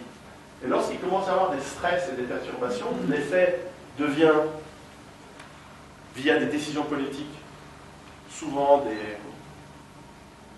des décisions qui ne marchent pas, des guerres qui utilisent plus de ressources qu'elles n'en reportent, des comportements irrationnels, etc. On le voit déjà aujourd'hui. Une société qui devient un peu plus folle, déjà elle est pas folle. Et on arrive dans une situation de crise où là il y a un choix civilisationnel. Parfois, souvent il est subconscient, il est peu conscient. Et ce choix, il y a que 2 façons de s'en sortir. Soit vous restructurez la société de manière plus complexe, finalement plus équilibrée, et vous montez à un niveau d'organisation plus civilisé en réalité, et donc capable de gérer les problèmes. C'est ce qu'essaye de nous faire le nouvel ordre mondial. C'est ça l'idée d'avoir des organisations supranationales, l'idée de régler des problèmes globaux de manière globale. Ça a un sens, hein, ça a une certaine logique. C'est aussi ce que, par exemple, mes amis écolos disent, ben voilà, il faut que le monde entier se mette d'accord pour résoudre des problèmes de pollution, d'écologie, etc., etc. Ça, c'est une manière de s'en sortir, c'est une manière de s'en sortir qui parfois fonctionne, puisqu'après la Deuxième Guerre mondiale, on a restructuré une certaine partie de l'Europe par des alliances, etc., une partie de l'Europe de l'Est également. Et souvent, c'est des vœux pieux et ça se plante. Ça se plante surtout parce que je ne crois pas que ces gens-là, ils aient vraiment notre bonheur à cœur. La deuxième manière de s'en sortir, là aussi elle n'est pas choisie généralement, c'est la fragmentation. C'est-à-dire qu'on redescend à des niveaux de structure plus simples, plus faciles à gérer, et qui retrouvent en fait un équilibre à un autre niveau énergétique, à un autre niveau d'organisation sociale. C'est ce qui est arrivé au Moyen-Âge après l'Empire romain. Les structures sociales du Moyen-Âge, c'était plus simple, géographiquement, en flux d'énergie, etc. L'Empire romain, c'était une société extrêmement moderne. Rome était nourri par la production de blé de l'Égypte et de Tunisie, par exemple. Donc c'est comme aujourd'hui, on est nourri par la production qui vient de Kenya, d'Afrique du Sud, d'Argentine, etc. C'est très très similaire. Alors eux, ils le faisaient avec des rameurs, des esclaves ou des gens qui travaillent avec la force physique, des animaux. Nous, on le fait avec le pétrole. Mais les sociétés complexes ont existé dans le passé. Moi, je crois qu'on va se fragmenter. Je pense qu'il y a structurellement, socialement, on va essayer de monter vers un autre type de société globale, mais je pense que ça va planter. Parce qu'il n'y a pas l'énergie nécessaire. En 1930, lorsqu'il y a eu la crise, il y avait une abondance de pétrole dans le monde gigantesque. On a pu injecter une énergie de la finance, en faisant des guerres notamment, pour relancer un petit peu l'économie et baisser le chômage. Là, c'est fini. C'est fini, on est 7 fois plus. On a moins d'énergie, on n'a plus d'argent, on a tout dépensé, on s'est endetté à mort. On va pas. Ça, c'est mon avis. Moi, personnellement, je me prépare. On va voir comment. Alors, la question, c'est quelle forme de fragmentation? Est-ce qu'on va descendre au 19e siècle? Est-ce qu'on va descendre au Moyen-Âge? Je n'espère pas pire. Et là, on ne sait pas. Est-ce qu'on va avoir plus de guerres? Sûrement. Est-ce qu'on va avoir plus de pauvreté, plus de chômage? Sûrement. Est-ce qu'on va avoir le renchérissement des biens de consommation, des prix de l'énergie, de l'essence, etc.? Sûrement. Là, on vient d'avoir 2 mois où il y a eu une baisse du prix du pétrole. C'est pas innocent, on veut relancer l'économie. Mais une fois qu'il n'y en aura plus, il n'y en aura plus. Ça va devenir cher. Et puis, il y a aussi le risque que notre système économique qui est en flux tendu ne fonctionne plus. Nous sommes aujourd'hui avec des supermarchés qui n'ont pas de stock, des centres de tri loin des villes qui ont 3 jours de stock, et puis un approvisionnement constant fait par une multitude de petites entreprises indépendantes qui travaillent pour des grands groupes et qui permettent au système de fonctionner comme des cellules dans un corps. Le jour où il y a une crise économique, ces cellules, ces camionneurs, ces transporteurs commencent à mourir les unes après les autres. Est-ce qu'il n'y a pas un moment où le système arrive à un seuil où il s'effondre? C'est très possible. On a vu, en cas de crise locale, on a vu Katrina aux États-Unis avec l'ouragan. L'ouragan qui s'est développé. On a vu ces problèmes-là. Et s'il y a des effets de panique relayés par les médias, ça va très très très très vite. Le pillage des supermarchés se fait en quelques heures. L'eau, la nourriture disparaissent. Et après, vous vous posez la question, j'ai quoi chez moi pour bouffer, pour boire? Qui chez vous a des stocks d'eau, de nourriture? Quelques-uns? Pas beaucoup. La nourriture ne pousse pas dans les supermarchés. Et puis, il y aura de la violence. Alors, la bonne nouvelle, c'est que les gens écervelés vont d'abord aller piquer les chaussures et les radios, le Apple Store, le Nike Store, vont les piller avant les supermarchés pour eux. Au bout d'un moment, ils vont se remettre à leur violence habituelle parce qu'ils veulent tout de suite. Alors déjà, ils n'ont plus la Nintendo, si en plus ils n'ont rien à manger, ça va aller très vite. Et on va avoir des situations comme on l'a vu récemment, avec des violences extrêmes. Et ça peut aller très très vite. Et quand une ville va mal, très très vite on a des problèmes sanitaires là aussi.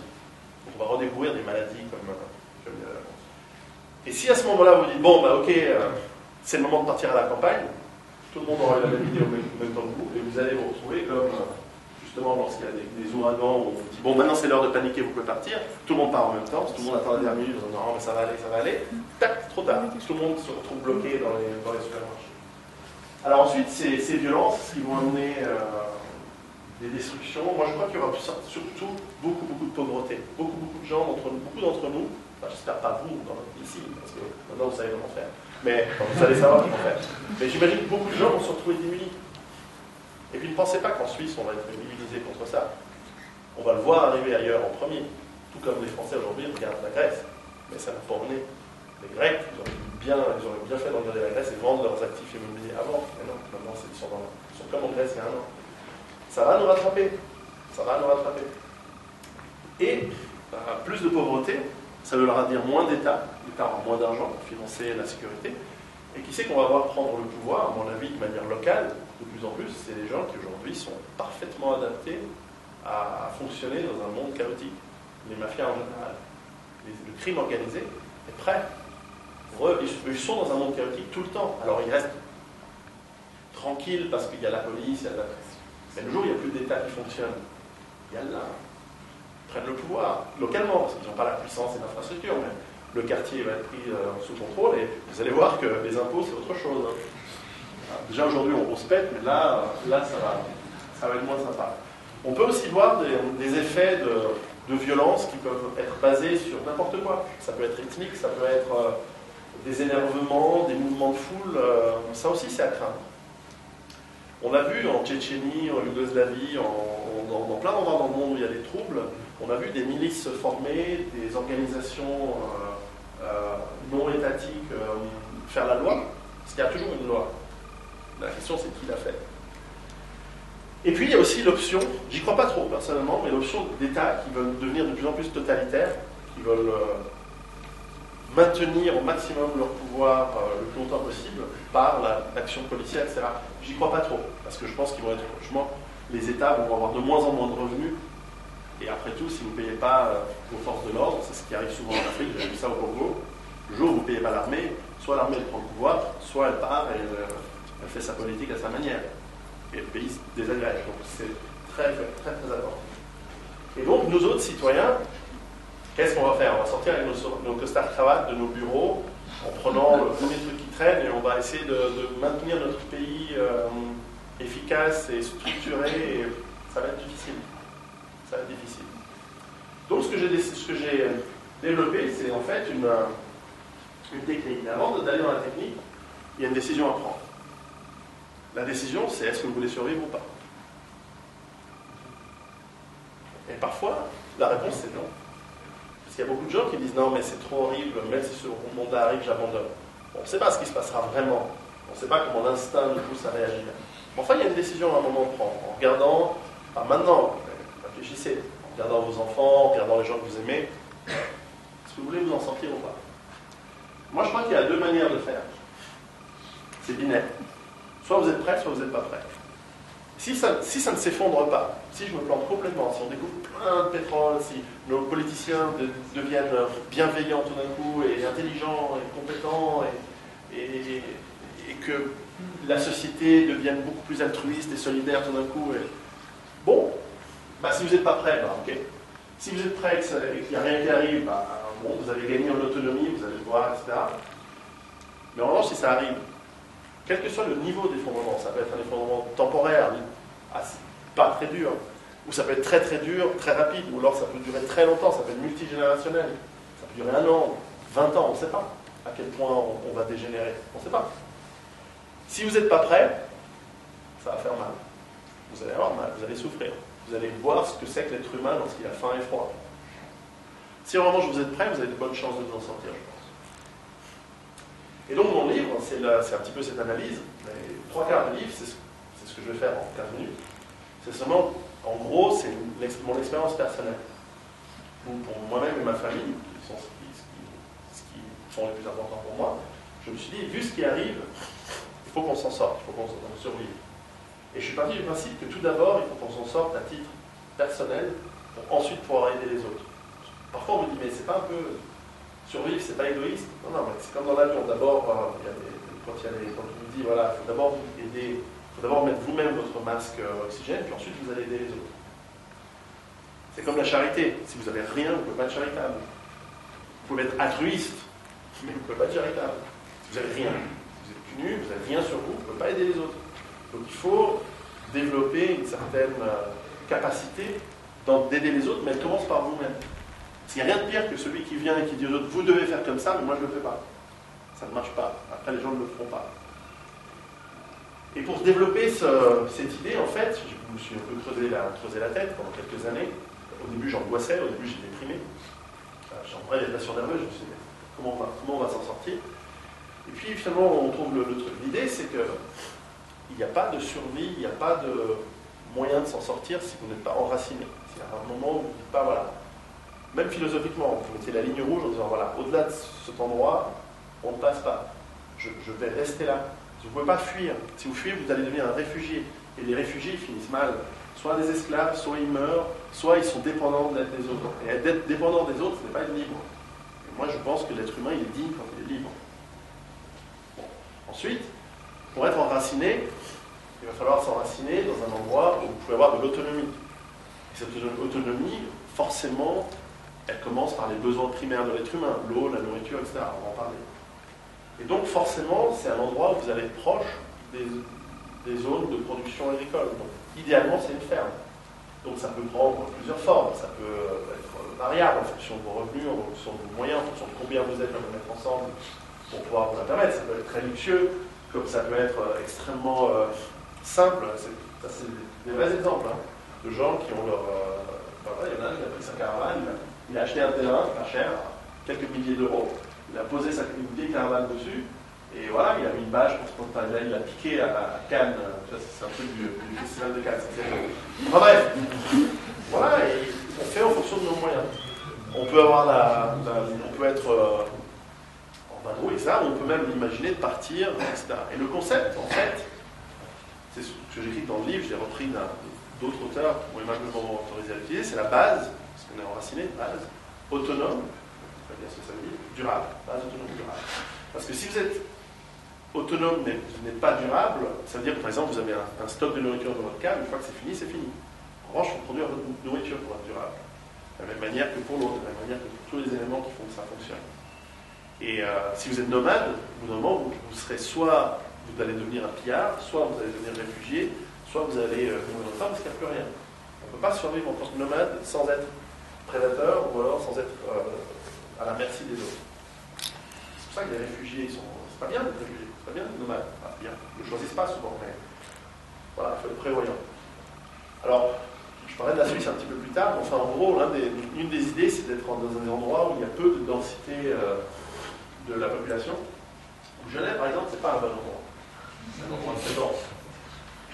Enfin, le pire endroit, on va dire dans le monde francophone, c'est clairement Paris. Pas vivre à Paris.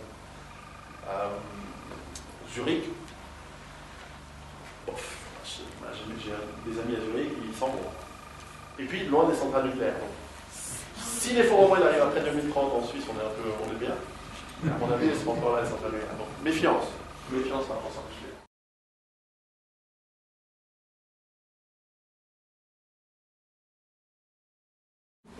Pour bien réussir sa base autonome durable, il y a 7 éléments qu'il faut couvrir. Il y a 7 éléments auxquels il faut réfléchir, dans lesquels il faut être autonome et durable. Le premier, c'est l'eau. Sans eau, rien. L'eau, forcément, c'est soit par une source, soit par un puits. Il faut savoir la filtrer, la traiter. Alors, il y a des techniques, il y a tout ce qu'il faut pour être. C'est très facile d'être autonome pour l'eau, même en ville. Le prochain livre que j'écris sera sur la ville. Parce qu'on m'a beaucoup posé la question, mais comment je fais en ville? Moi, je dis, tu fais pas, tu t'en vas. En fait, je me suis dit, c'est pas une bonne réponse. Et je me suis creusé le truc. Et à la fin, il y a moyen. C'est pas facile, mais c'est possible. Donc, voilà, ça veut dire des filtres, ça veut dire des systèmes d'accumulation, de recyclage de l'eau de prix, etc. Tout ça, on sait faire, c'est pas compliqué. On sait faire. La nourriture, pareil, nourriture saine, c'est fondamental pour bien vivre. Et la nourriture, on sait faire. On sait faire de manière locale, on sait travailler. Il y a énormément de choses, même ici à Genève, les jardins de cocaïne, etc. Il y a plein d'associations qui peuvent vous livrer de la nourriture saine aujourd'hui. Développez votre potager, que ce soit en ville ou à la campagne. Vraiment, réapprenez ces techniques d'être autonome au niveau de la nourriture. Ce sera meilleur, les produits seront meilleurs. Commencez petit, vous n'allez pas vivre que de ça. Vous allez quand même aller à la Migros et à la Coop. Mais pour l'instant, voilà, vous développez un petit truc. Ça peut commencer par un vase, c'est des choses petites. Petit à petit, acquérir cette autonomie alimentaire. Voilà, il y a des potagers en ville qui sont possibles. Il y en a un vers la fois des chemins de fer ici que j'ai vu l'autre jour, très très bien. on va devoir réapprendre à utiliser ce que savaient faire nos arrière-grands-parents, c'est-à-dire utiliser la force animale plutôt que le tracteur avec du fioul. Parce que je vous fais remarquer qu'en Suisse, on n'a pas trop de gisement de pétrole. Donc à terme, il va falloir être autonome aussi pour notre capacité à travailler à terre. Enfin, moi, personnellement, dans ma ferme, je me suis mis à faire de la permaculture, donc je ne veux plus faire des labours. C'est coûteux en termes énergétiques, parce que je n'ai pas non plus d'animaux. Et mes enfants sont encore petits. Et bon, bref. Donc voilà, moi, la permaculture, c'est une technique qui est vraiment intéressante, mais qui ne fonctionne pas pour l'industriel, ça fonctionne pour le local. Ensuite, dès maintenant, ce que vous pouvez faire, c'est acheter des graines. Alors là, ça c'est le côté commercial, il faut acheter des trucs. Moi, acheter des graines à 3 francs. Pourquoi? Parce que le jour où ça s'effondre, il n'y en a plus. Et ceux qui en ont, ils les gardent pour faire pousser la bouffe. Et si vous n'en avez pas, si vous n'en prenez pas dès maintenant. Alors moi, j'ai 10 000 fois plus de graines que celles que j'utilise tous les ans en ce moment. Là, je dois monter ce soir pour voir un peu ce qui se passe. Maintenant, il fait chaud, donc ça pousse. Donc j'apprends. Moi, je ne suis pas du tout... je me coupe quand je coupe du bois. Enfin, je suis nul. Mais j'apprends. Je développe mes compétences parce que c'est des compétences qui vont être fondamentales plus tard. Et ça se fait petit à petit. Il faut profiter. C'est pas demain matin forcément que ça va s'effondrer. On a encore peut-être une dizaine d'années au maximum. Donc on a le temps de défendre. On a 10 saisons, 5-10 saisons pour faire. On peut apprendre super bien. Puis il y a des livres, ce qu'avaient pas peut-être nos grands-parents. Il y a des super livres aujourd'hui qui expliquent les bonnes techniques, tout ça. Donc gardez les graines, c'est fondamental. Pourquoi pas l'élevage? Moi, tout le monde, enfin, beaucoup de gens savent que j'ai un souci avec mes poules.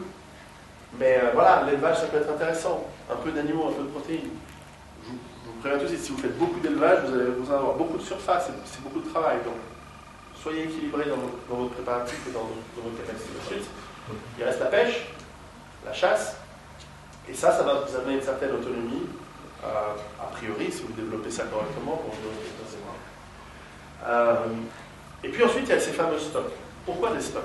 L'idée des stocks, c'est que si vous plantez votre récolte, ou si vous êtes pris au dépourvu par une crise, dès maintenant, d'avoir 1 mois, 2 mois, 3 mois de nourriture chez vous avec de l'eau, etc., ça vous permet de ne pas stresser, de ne pas paniquer, et paniquer, c'est pas bien. Et puis, ça va vous permettre de gérer un petit peu votre nourriture en cas de pépin. Donc c'est pour ça que moi je stocke beaucoup. Ça c'est chez moi, j'ai pas mal de stock, etc. Et c'est pas le but. Le but n'est pas de stocker. Le but c'est que l'hiver, il va falloir bouffer. En cas de si vos pommes de terre elles sont bouffées par un dorifort, il va falloir bouffer quand même. Donc le stock aide. Nos grands-parents faisaient des stocks, des confitures, des fruits en... C'est aussi les récoltes, elles arrivent vite. Donc vous, votre fruit, là c'était la saison des cerises, donc vous, il y a une caisse pleine de cerises. Vous n'allez pas les manger vous n'allez pas manger que des cerises pendant 1 mois. Vous en faites des confitures, etc. Et puis chaque saison, vous apprenez à faire ce qu'il y a, et le surplus, vous le mettez de côté, vous faites vos confitures, vos pots, etc. Et en plus, il y a des conserves, tant mieux. Enfin voilà, c'est ça l'idée. Alors le troisième point, c'est l'hygiène et la santé. Et oui, parce que si vous tombez malade, qui c'est qui va vous soigner? Alors s'il y a des médecins, et surtout s'il y a une industrie pharmaceutique qui tourne derrière, ou si vous connaissez les plantes, etc., vous allez pouvoir vous soigner jusqu'à un certain point, mais après, gros problème. On ne sait pas si on aura encore des médecins. Donc là aussi, acquérir une certaine autonomie, et ça commence par l'hygiène. Vous ne mangez pas, vous faites caca. Truc de base. Alors c'est évident pour nous autres, on est dans un monde super aseptisé. Enfin, quand ça devient hard, on l'a vu, Sarajevo, c'est une ville européenne, ils ont eu du typhus, du choléra, etc. Et ça va très très vite.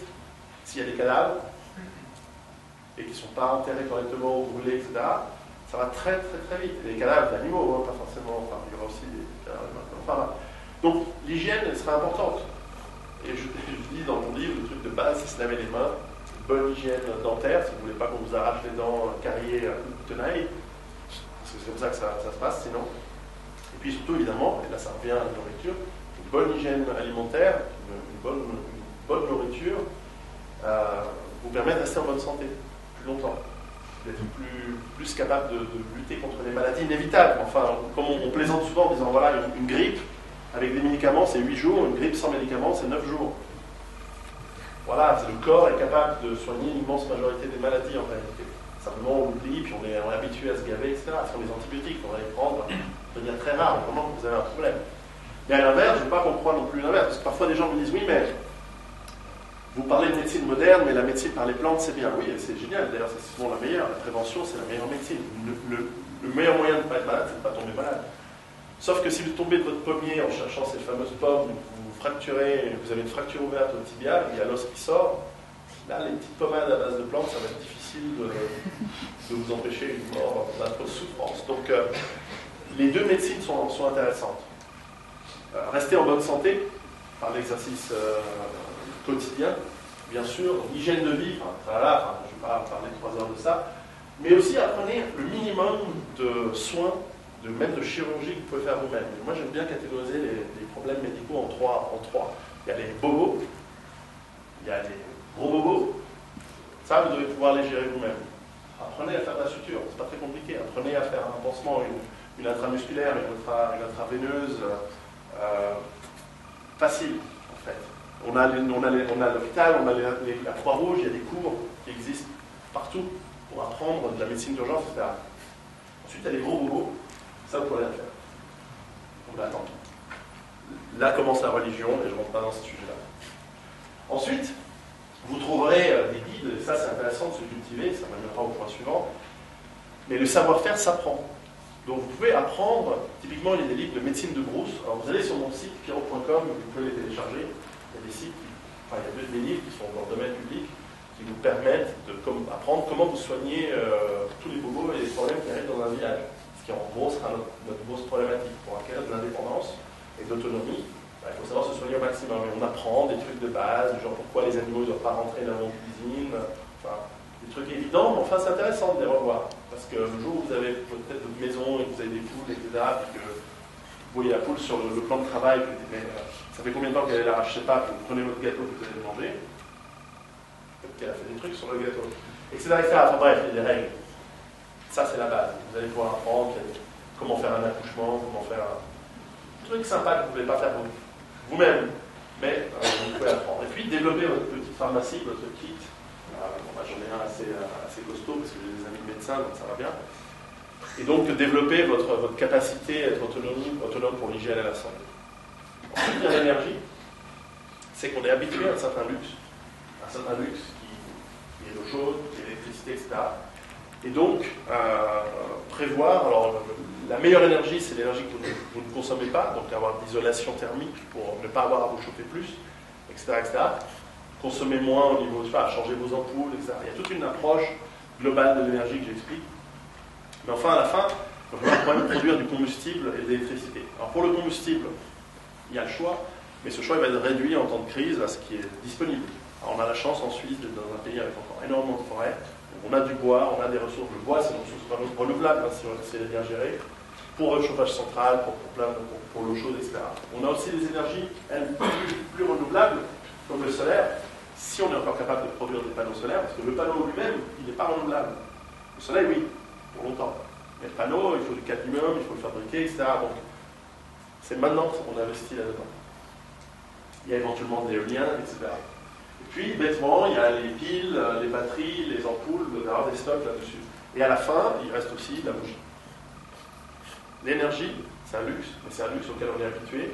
Sans ce luxe-là, on va déprimer. Donc c'est important de prévoir notre autonomie énergétique, déjà à notre niveau personnel, et puis plus tard, plus loin.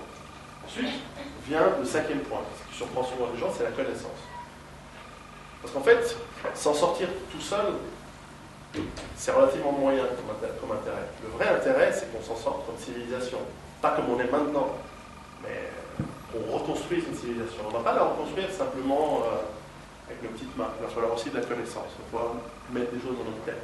Donc ça veut dire des livres, ça veut dire des connaissances de l'art, des divertissements, des choses que l'on a envie de passer aux générations futures. Ça, c'est notre petite arche de Noé culturelle à nous, qu'on doit sauvegarder. Quelles que soient vos croyances, quels que soient vos bords politiques, je pense que vous vous rendez compte, mon discours, il est assez apolitique. C'est ni de gauche, ni de droite. C'est une approche qui commence par l'individu.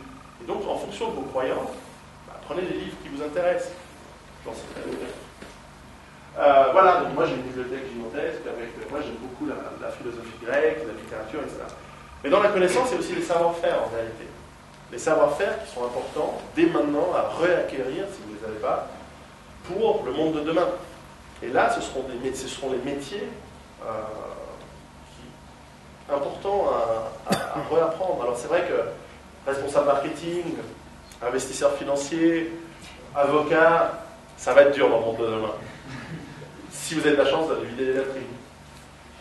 Mais en revanche, maçon, charpentier, plombier, militaire, policier, etc., ce sont des compétences. Donc, développez ça comme hobby. Dès maintenant. Vous pouvez être avocat. C'est pas fond de presse. Désolé, quoi. Bon. Enfin, c'est votre mère qui vous a poussé, on va dire. C'est pour rien, c'est comme ça. Bref, bon, non, je plaisante. Bref, mais à côté, vous pouvez apprendre, bricoler, enfin, vous voyez ce que je veux dire. Chose petite. Ensuite vient la défense, parce qu'une fois que vous avez tout ça, les autres le voudront. Surtout les cigales qui n'ont rien fait pendant l'été. Okay. Alors la défense, c'est tout un... Alors en Suisse, je suis un petit peu en terrain conquis. Qui c'est qui est milicien ici dans l'armée? C'est tout. C'est tout. Bon, d'accord. Bref, en Suisse, on a une culture où on comprend assez bien le concept de défense, culture qui disparaît dans d'autres pays. Enfin voilà, la défense, il va falloir se protéger le fruit de notre travail, mais surtout protéger les nôtres, notre famille, et moi je crois notre pays. Donc il va falloir se protéger par des défenses passives, dissuasives, mais aussi commencer en fait dans notre tête. C'est-à-dire se défendre, ça commence là-dedans. C'est-à-dire d'accepter qu'à un moment, ben voilà, il y a une limite que vous n'acceptez plus. C'est aussi le concept de la base. Vous n'allez pas fuir. Vous pouvez fuir. Aujourd'hui, par exemple, dans la rue, quelqu'un vous embête, franchement, vous ne battez pas, ça ne sert à rien. Tant pis, ça va s'effondrer dans 2-3 ans. Ça n'a rien de se blesser maintenant pour rien. Un petit peu, je m'insulte. C'est pas grave. Mais à un moment, il va falloir poser une barrière. Poser une ligne auquel vous ne tolérerez pas le passage. Vous connaissez l'histoire de Rome, le Romulus et Rémus. Il y a quand même Romulus qui a tué Rémus. Pourquoi? Parce qu'il a tiré. Parce qu'il a dit voilà, ça c'est les limites de Rome, et l'autre on s'en fout de tes limites. Voilà, c'est une histoire légendaire, mais voilà, il y a un moment où vous ne devez pas accepter. On ne doit pas accepter. En tant qu'individu, en tant que pays, il y a des limites que nous devons comprendre, ça se passe là-dedans. Et une fois que vous êtes prêt là-dedans, vous pouvez commencer les entraînements physiques et autres. Bon, ça c'est chez moi, j'ai toujours beaucoup de munitions. Et ensuite les entraînements de groupe pour se préparer à nous défendre. Alors, parfois, surtout chez mes amis écolos, il y a un problème avec la défense. Les gens me disent, oui mais c'est la violence. Ouais. Potentiellement, oui. Ça ne veut pas être agressif, ça ne veut pas dire qu'on va être des agresseurs, on doit se défendre contre les agresseurs. Et souvent, moi je rétorque en disant, mais vous croyez quoi? Que seul l'État doit être l'unique autorisé à avoir la violence? Ils disent, oui, que l'État, les individus ne doivent pas être armés, oulala, c'est dangereux, après ils tapent leur femme avec. Statistiquement, dans les autres pays, on tue nos conjoints avec des couteaux et des marteaux, moins avec des fusils d'assaut. Ils n'en ont pas. Enfin, le nombre de meurtres, c'est les mêmes. Bref, c'est d'autres problèmes, c'est pas l'arme le problème. Ouais, c'est genre... Quand seul l'État est armé, ça donne ça. Quand seul l'État est armé, ça donne ça. Quand seul l'État est armé, ça donne des génocides. Quand seul l'État est armé, ça donne des familles organisées par les États. Les États sont des organisations dangereuses, pas les individus, pas les citoyens. Aucun citoyen n'a jamais génocidé personne. Les États, oui, tout le temps, s'ils peuvent, si on ne fait pas gaffe. Donc, on a la chance en Suisse encore d'avoir ce contact avec la défense. C'est parce qu'on doit préparer notre tête, on doit assumer qu'à un moment, votre intégrité personnelle, de vos biens, des gens que vous aimez, même votre honneur, à un moment, il doit être défendu. Et dans un monde, d'ailleurs, j'apprécie dans mon pays ici en Suisse que les gens sont polis par rapport à d'autres pays, même dans les embouteillages. On ne fait pas des manifestations en disant « je vous aime pas, donc je vais manifester en vous insultant, en vous traitant de facho, de nazi, de coco, de gaucho, machin. » Parce que les gens, ils sont armés. Donc on réfléchit, on va poliment, on dit « je ne suis pas d'accord avec vous, monsieur », on va s'asseoir dans l'état, on apprend le respect quand on sait que l'être humain il est digne et libre. Voilà. On va parler des hommes. Bref, donc apprenez, surtout vous, mesdames, parce que d'abord vous êtes meilleurs que nous. Les femmes tirent mieux au fusil que les hommes. Et en quand même une confiance qui est importante, etc. Et évidemment, en Suisse, alors ça c'est le gros avantage de la Suisse, c'est que nous avons encore la chance d'avoir une armée qui, bien qu'elle ait été beaucoup réduite, et encore, sur certains fondamentaux, qui fonctionne bien et qui suit certaines règles. Dans chaque pays où le citoyen est responsable, et donc forcément il va être patriote, et donc forcément il va travailler pour le bien commun, on retrouve des systèmes démocratiques comme les Grecs. La démocratie grecque, elle était liée aux citoyens soldats. Il faut vraiment le savoir, il faut vraiment se pencher là-dessus. La phalange grecque faisait que, petite parenthèse parce que c'est fondamental, cours de démocratie, la démocratie c'est pas un droit, c'est pas un truc qui vient comme ça, c'est un truc qui est acquis par le citoyen qui défend la ville, la cité, qui défend sa famille. Or, premier problème, c'est que les êtres humains ne sont pas égaux. Les êtres humains ne sont pas égaux. Vous et moi, on n'est pas égaux. Il y a des grands, il y a des chauves, il y a des petits, il y a des gros, il y a des beaux, il y a des moches. On n'est pas égaux. La vie est injuste, c'est comme ça.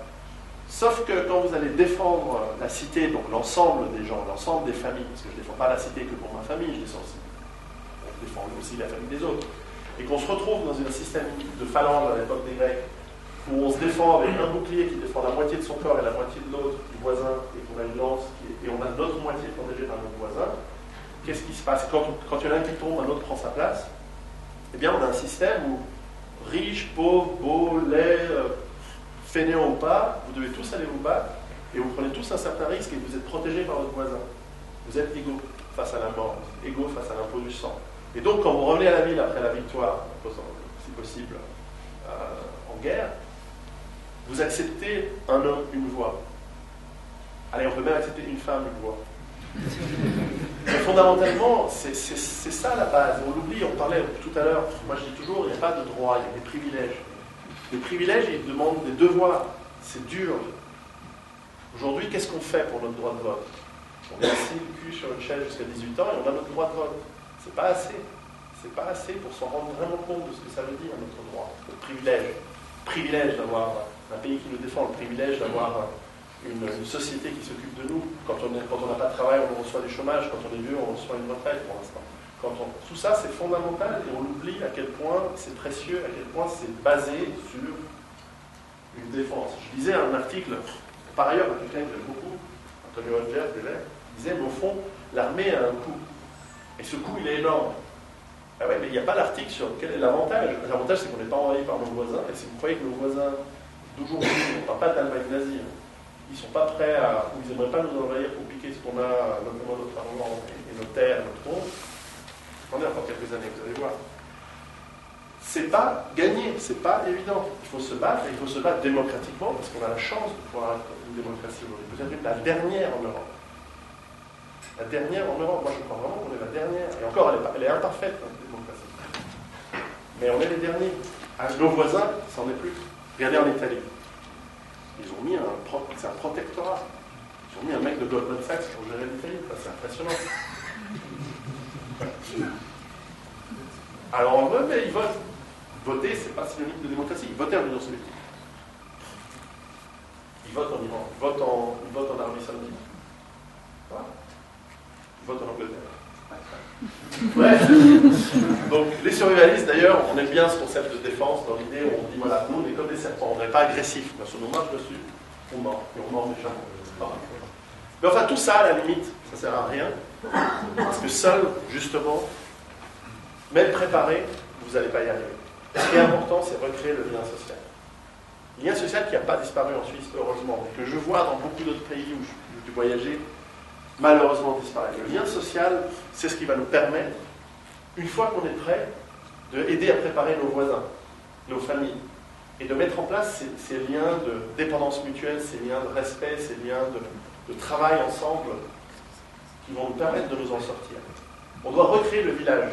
Ce village, il peut être très grand. Moi, une des raisons pour lesquelles j'ai écrit ce livre, c'est que j'aimerais bien sensibiliser, par exemple, la plupart des pays européens, et la Suisse aussi en premier, de faire en sorte que la Suisse soit une grande base autonome durable.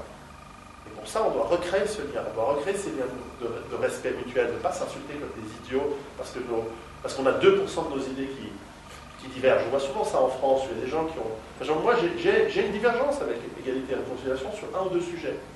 Mais c'est pas grave, j'accepte volontiers une invitation, je trouve que ce que fait Electoral est extraordinairement intéressant et bon pour la société française notamment. Mais il y a 2-3 points sur lesquels, ouais, moi ma sensibilité personnelle est différente. Mais au lieu de parler de ça, je parle de ce qui rassemble. Et je vois des gens qui disent, oui, mais moi je suis catholique, donc c'est quoi les valeurs fondamentales que l'on partage? Et en fait, on se rend compte qu'entre bouddhistes, musulmans, enfin je ne vais pas faire un discours hyper gauchiste, mais finalement il y a énormément de points qui nous rassemblent. Et on doit retravailler par ces liens sociaux, parce que lorsque vous avez des liens mutuellement dépendants, même s'il y a des divergences, c'est pas grave, parce qu'on bosse ensemble. On va survivre ensemble, dans le clan, on va recréer des grands clans. Et ces clans, ils peuvent transcender les différences culturelles, religieuses, ethniques. Bien sûr, bien sûr. Une société multiethnique, multiculturelle, enfin multicoloniale moins, mais multiethnique, c'est très possible, il n'y a aucun problème. Moi, j'ai des amis noirs, ils ont été adoptés, plus suisses que ça, c'est pas possible, c'est hallucinant, même l'accent, c'est génial. Mais voilà, la preuve est là, il n'y a aucun problème, même des gens, voilà. Moi je suis d'origine italienne, je suis naturalisé, je ne me sens pas italien, je me sens suisse. Mais voilà, et on est beaucoup ici à être suisse naturalisé, ça marche encore en Suisse. Mais je vois dans d'autres pays qu'il y a des forces centrifuges qui font qu'au contraire, on essaie de diviser les gens, de les mettre tous contre tous, parce que ça évite de voir les vrais problèmes.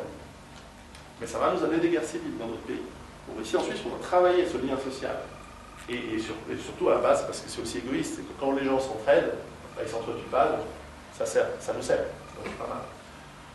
Alors remettre en place ces relations, alors c'est dur pour le foie parfois, surtout dans les montagnes. Moi je découvre, donc je suis une petite nature quand je vais dans ma base autonome durable dans la montagne. Remettre en place une certaine contemplation par rapport aux saisons. C'est-à-dire que on va re-ritualiser dans une société qui est plus proche de la nature, plus proche de ce qui nous nourrit. On va réapprendre à célébrer le passage du temps et des cycles naturels. C'est-à-dire que Noël, il y a Noël pour une raison. C'est le solstice. La Saint-Jean, c'est l'été. Ça correspond au début des moissons. On fête la fin des moissons, on fête les vendanges. Toutes ces fêtes que l'on fait encore, elles ont des raisons réelles et elles vont revenir très très très très importantes. Je parle souvent de carême. Il y a une raison pour laquelle avant Pâques on ne mange pas ou peu, parce qu'il n'y a rien qui pousse. Donc on codifie un effet réel, en tout cas dans le monde occidental, dans nos latitudes, où entre février et mars, en gros, il n'y a rien qui pousse, il y a encore un peu de neige, il fait froid, il n'y a pas de légumes qui vont pousser. Donc on codifie le fait que vous ne devez plus manger, donc on met une approche religieuse, peu importe, ça c'est vous qui voyez. Enfin, en gros, on vous dit, voilà, c'est bien de ne pas manger à cette heure-là, ça tombe bien parce qu'il n'y a rien. Et les réserves d'hiver, elles ont un peu fini, donc voilà, on perd un peu de poids, c'est un peu bien calme. Enfin bref. Et puis on va remettre en place, voilà, les fêtes. Et puis aussi les systèmes de communication qui vont nous permettre de communiquer entre bases autonomes durables, entre villages, etc., s'il devait y avoir une grosse catastrophe. Peut-être qu'il n'y aura pas de grosse catastrophe, peut-être que ce sera juste une catastrophe moyenne. C'est pas le fil de la route, c'est pas la fin totale, l'apocalypse, c'est pas du tout ça, donc on se prépare. Ça peut être simplement un petit préparatif. Ensuite, une fois qu'on a ces 7 points couverts, on commence à être bien, on commence à être préparé.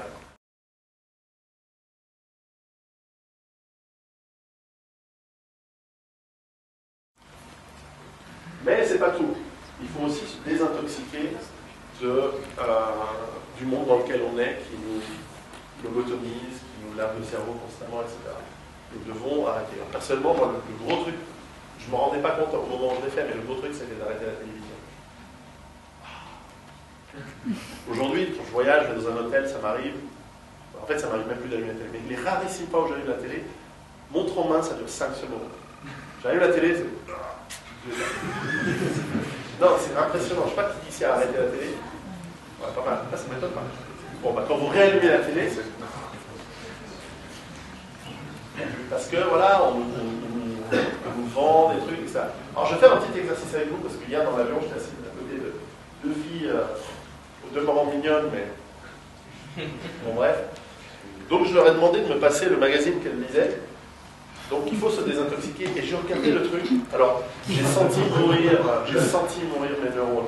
Mais quand même, il faut faire l'exercice. Je veux dire, objectivement, quand vous allez chez le médecin, au dentiste, etc., vous prenez un de ces machins, alors, pub, beau gosse, belle nana, machin, elle a grossi, elle est devenue moche, eux, ils sont ensemble, On ne les connaît pas, je ne sais pas qui c'est. Machin, ils étaient ensemble longtemps, Vanessa Paradis et John Muche. Alors ici, il y avait une nana qui visiblement était lesbienne avant.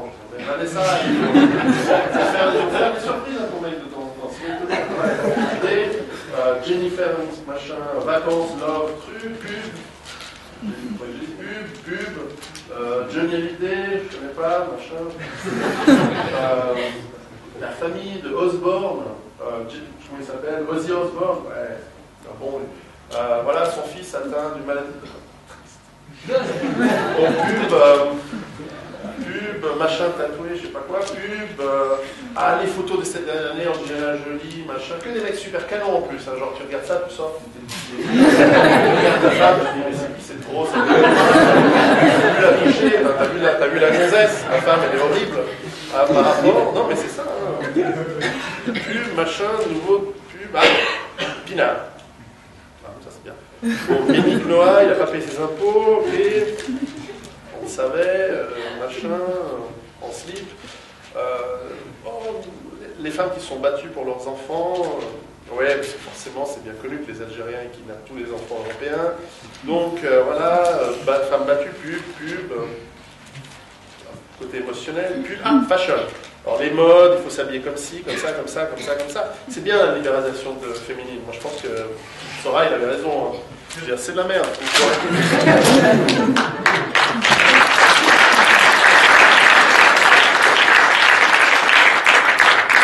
Alors une fois que vous avez désintoxiqué votre tête, il va falloir désintoxiquer votre compte en banque. Et vraiment, ce qui est en train de nous arriver, là c'est imminent. En Suisse, moins. Mais vos économies, elles vont être pulvérisées. Avec ce qui est en train d'arriver avec l'effondrement de la zone euro, si vous avez des économies, investissez donc dans vos outils d'autonomie, dans vos outils pour vous, à titre personnel. Alors évidemment, si vous avez 10 000 francs, c'est autre chose que vous avez 10 millions, mais à mon avis, le moyen de sauvegarder votre épargne dans le temps, à moins d'investir justement dans une ferme et de la transformer, etc., si vous avez du cash, c'est de sortir du système bancaire sous forme d'or, une pièce d'argent, des vrais livres ici en Suisse, etc. Et puis fondamentalement, et c'est lié à tout ça, commencer à apprendre à avoir une vie plus simple. Une vie plus proche de la nature, plus simple, avec l'exercice physique, parce qu'on en a besoin, collectif si possible, enfin vraiment vous lier avec les gens autour de vous. Et puis j'aime bien mettre en place ce que j'appelle le canari dans la bite, c'est-à-dire le moyen de comprendre à quel moment les crises arrivent, à quel moment les crises se déclenchent, et puis de mettre en place nos systèmes d'alerte. Donc tout ça, en fait, tout ce dont je parle, c'est ce que j'explique dans mon livre. Et puis vraiment, apprenez dès maintenant les métiers qui seront les métiers de demain. Ce ne sera pas informaticien, ce ne sera pas marketing international, etc., etc. Ce seront des métiers liés à... Je ne pense pas que la technologie va disparaître d'ailleurs, on va en parler longtemps, mais je pense que par exemple, savoir travailler à réparer des panneaux solaires, des éoliennes, travailler dans le vélo, c'est un métier d'avenir, évidemment médecin, tout ce qui est lié à l'agriculture, à l'artisanat, etc. va revenir. Et puis faites votre plan. Mettez en place votre plan. Quelle est votre stratégie de survie? Quelle est votre stratégie pour votre base autonome durable? Développez, et puis commencez petit. Commencez avec le premier paquet de pâtes de spaghettis que vous allez mettre dans votre armoire, dans votre placard, il a cette puis préparez de quoi évacuer chez vous en cas de pépin. Ça peut servir en cas d'incendie, en cas de... Vous n'êtes pas obligé d'attendre la fin du monde pour être prêt à se dire, oh là, s'il y a un problème dans mon immeuble, je m'en vais. Et je m'en vais avec quoi? Avec votre pantoufle? Non. Votre pyjama, non, il faut probablement un sac de sport dans lequel vous avez de quoi vous en sortir pendant 2-3 jours. Ne serait-ce que ça, c'est rien, ça coûte rien, c'est un petit travail mental, mais ça va. À la fin, je reviens à ce que je dis toujours, c'est votre choix. Et votre choix, c'est celui de continuer la vie qu'on a aujourd'hui et de rester sur votre canapé à regarder la télé. Ça, c'est un extrême. À l'extrême inverse, c'est une machine surentraînée. C'est pas mon choix non plus. Mais en gros, de trouver un certain équilibre, parce que cette autonomie et cette indépendance, cette liberté, vous allez devoir la trouver dans l'équilibre. Parce qu'on ne sait pas ce que sera le monde de demain. On ne sait pas à quel point ce sera catastrophique. Moi, je pense que ce sera une catastrophe moyenne. Ce ne sera pas le truc de science-fiction que Hollywood nous met dans les films. Moi, j'y crois pas à ça. Je pense que ce sera moyen. Et on ne sait pas à quel point il va y avoir des destructions. Moi, je crois surtout qu'on va avoir un monde qui va être, après cette période de chaos, période difficile, on sera un peu moins nombreux peut-être, mais on va retomber sur nos pattes, on va reconstruire un monde qui va être plus simple, plus équilibré, plus naturel, plus juste. Et puis, il peut toujours y avoir des bonnes surprises. Et tu sais, le harem autonome durable. Bref, donc je pense que ça va être beaucoup plus intéressant. Ça peut être potentiellement très très bien. Mais de toute façon, l'important, c'est de commencer, de s'y mettre au boulot. Merci.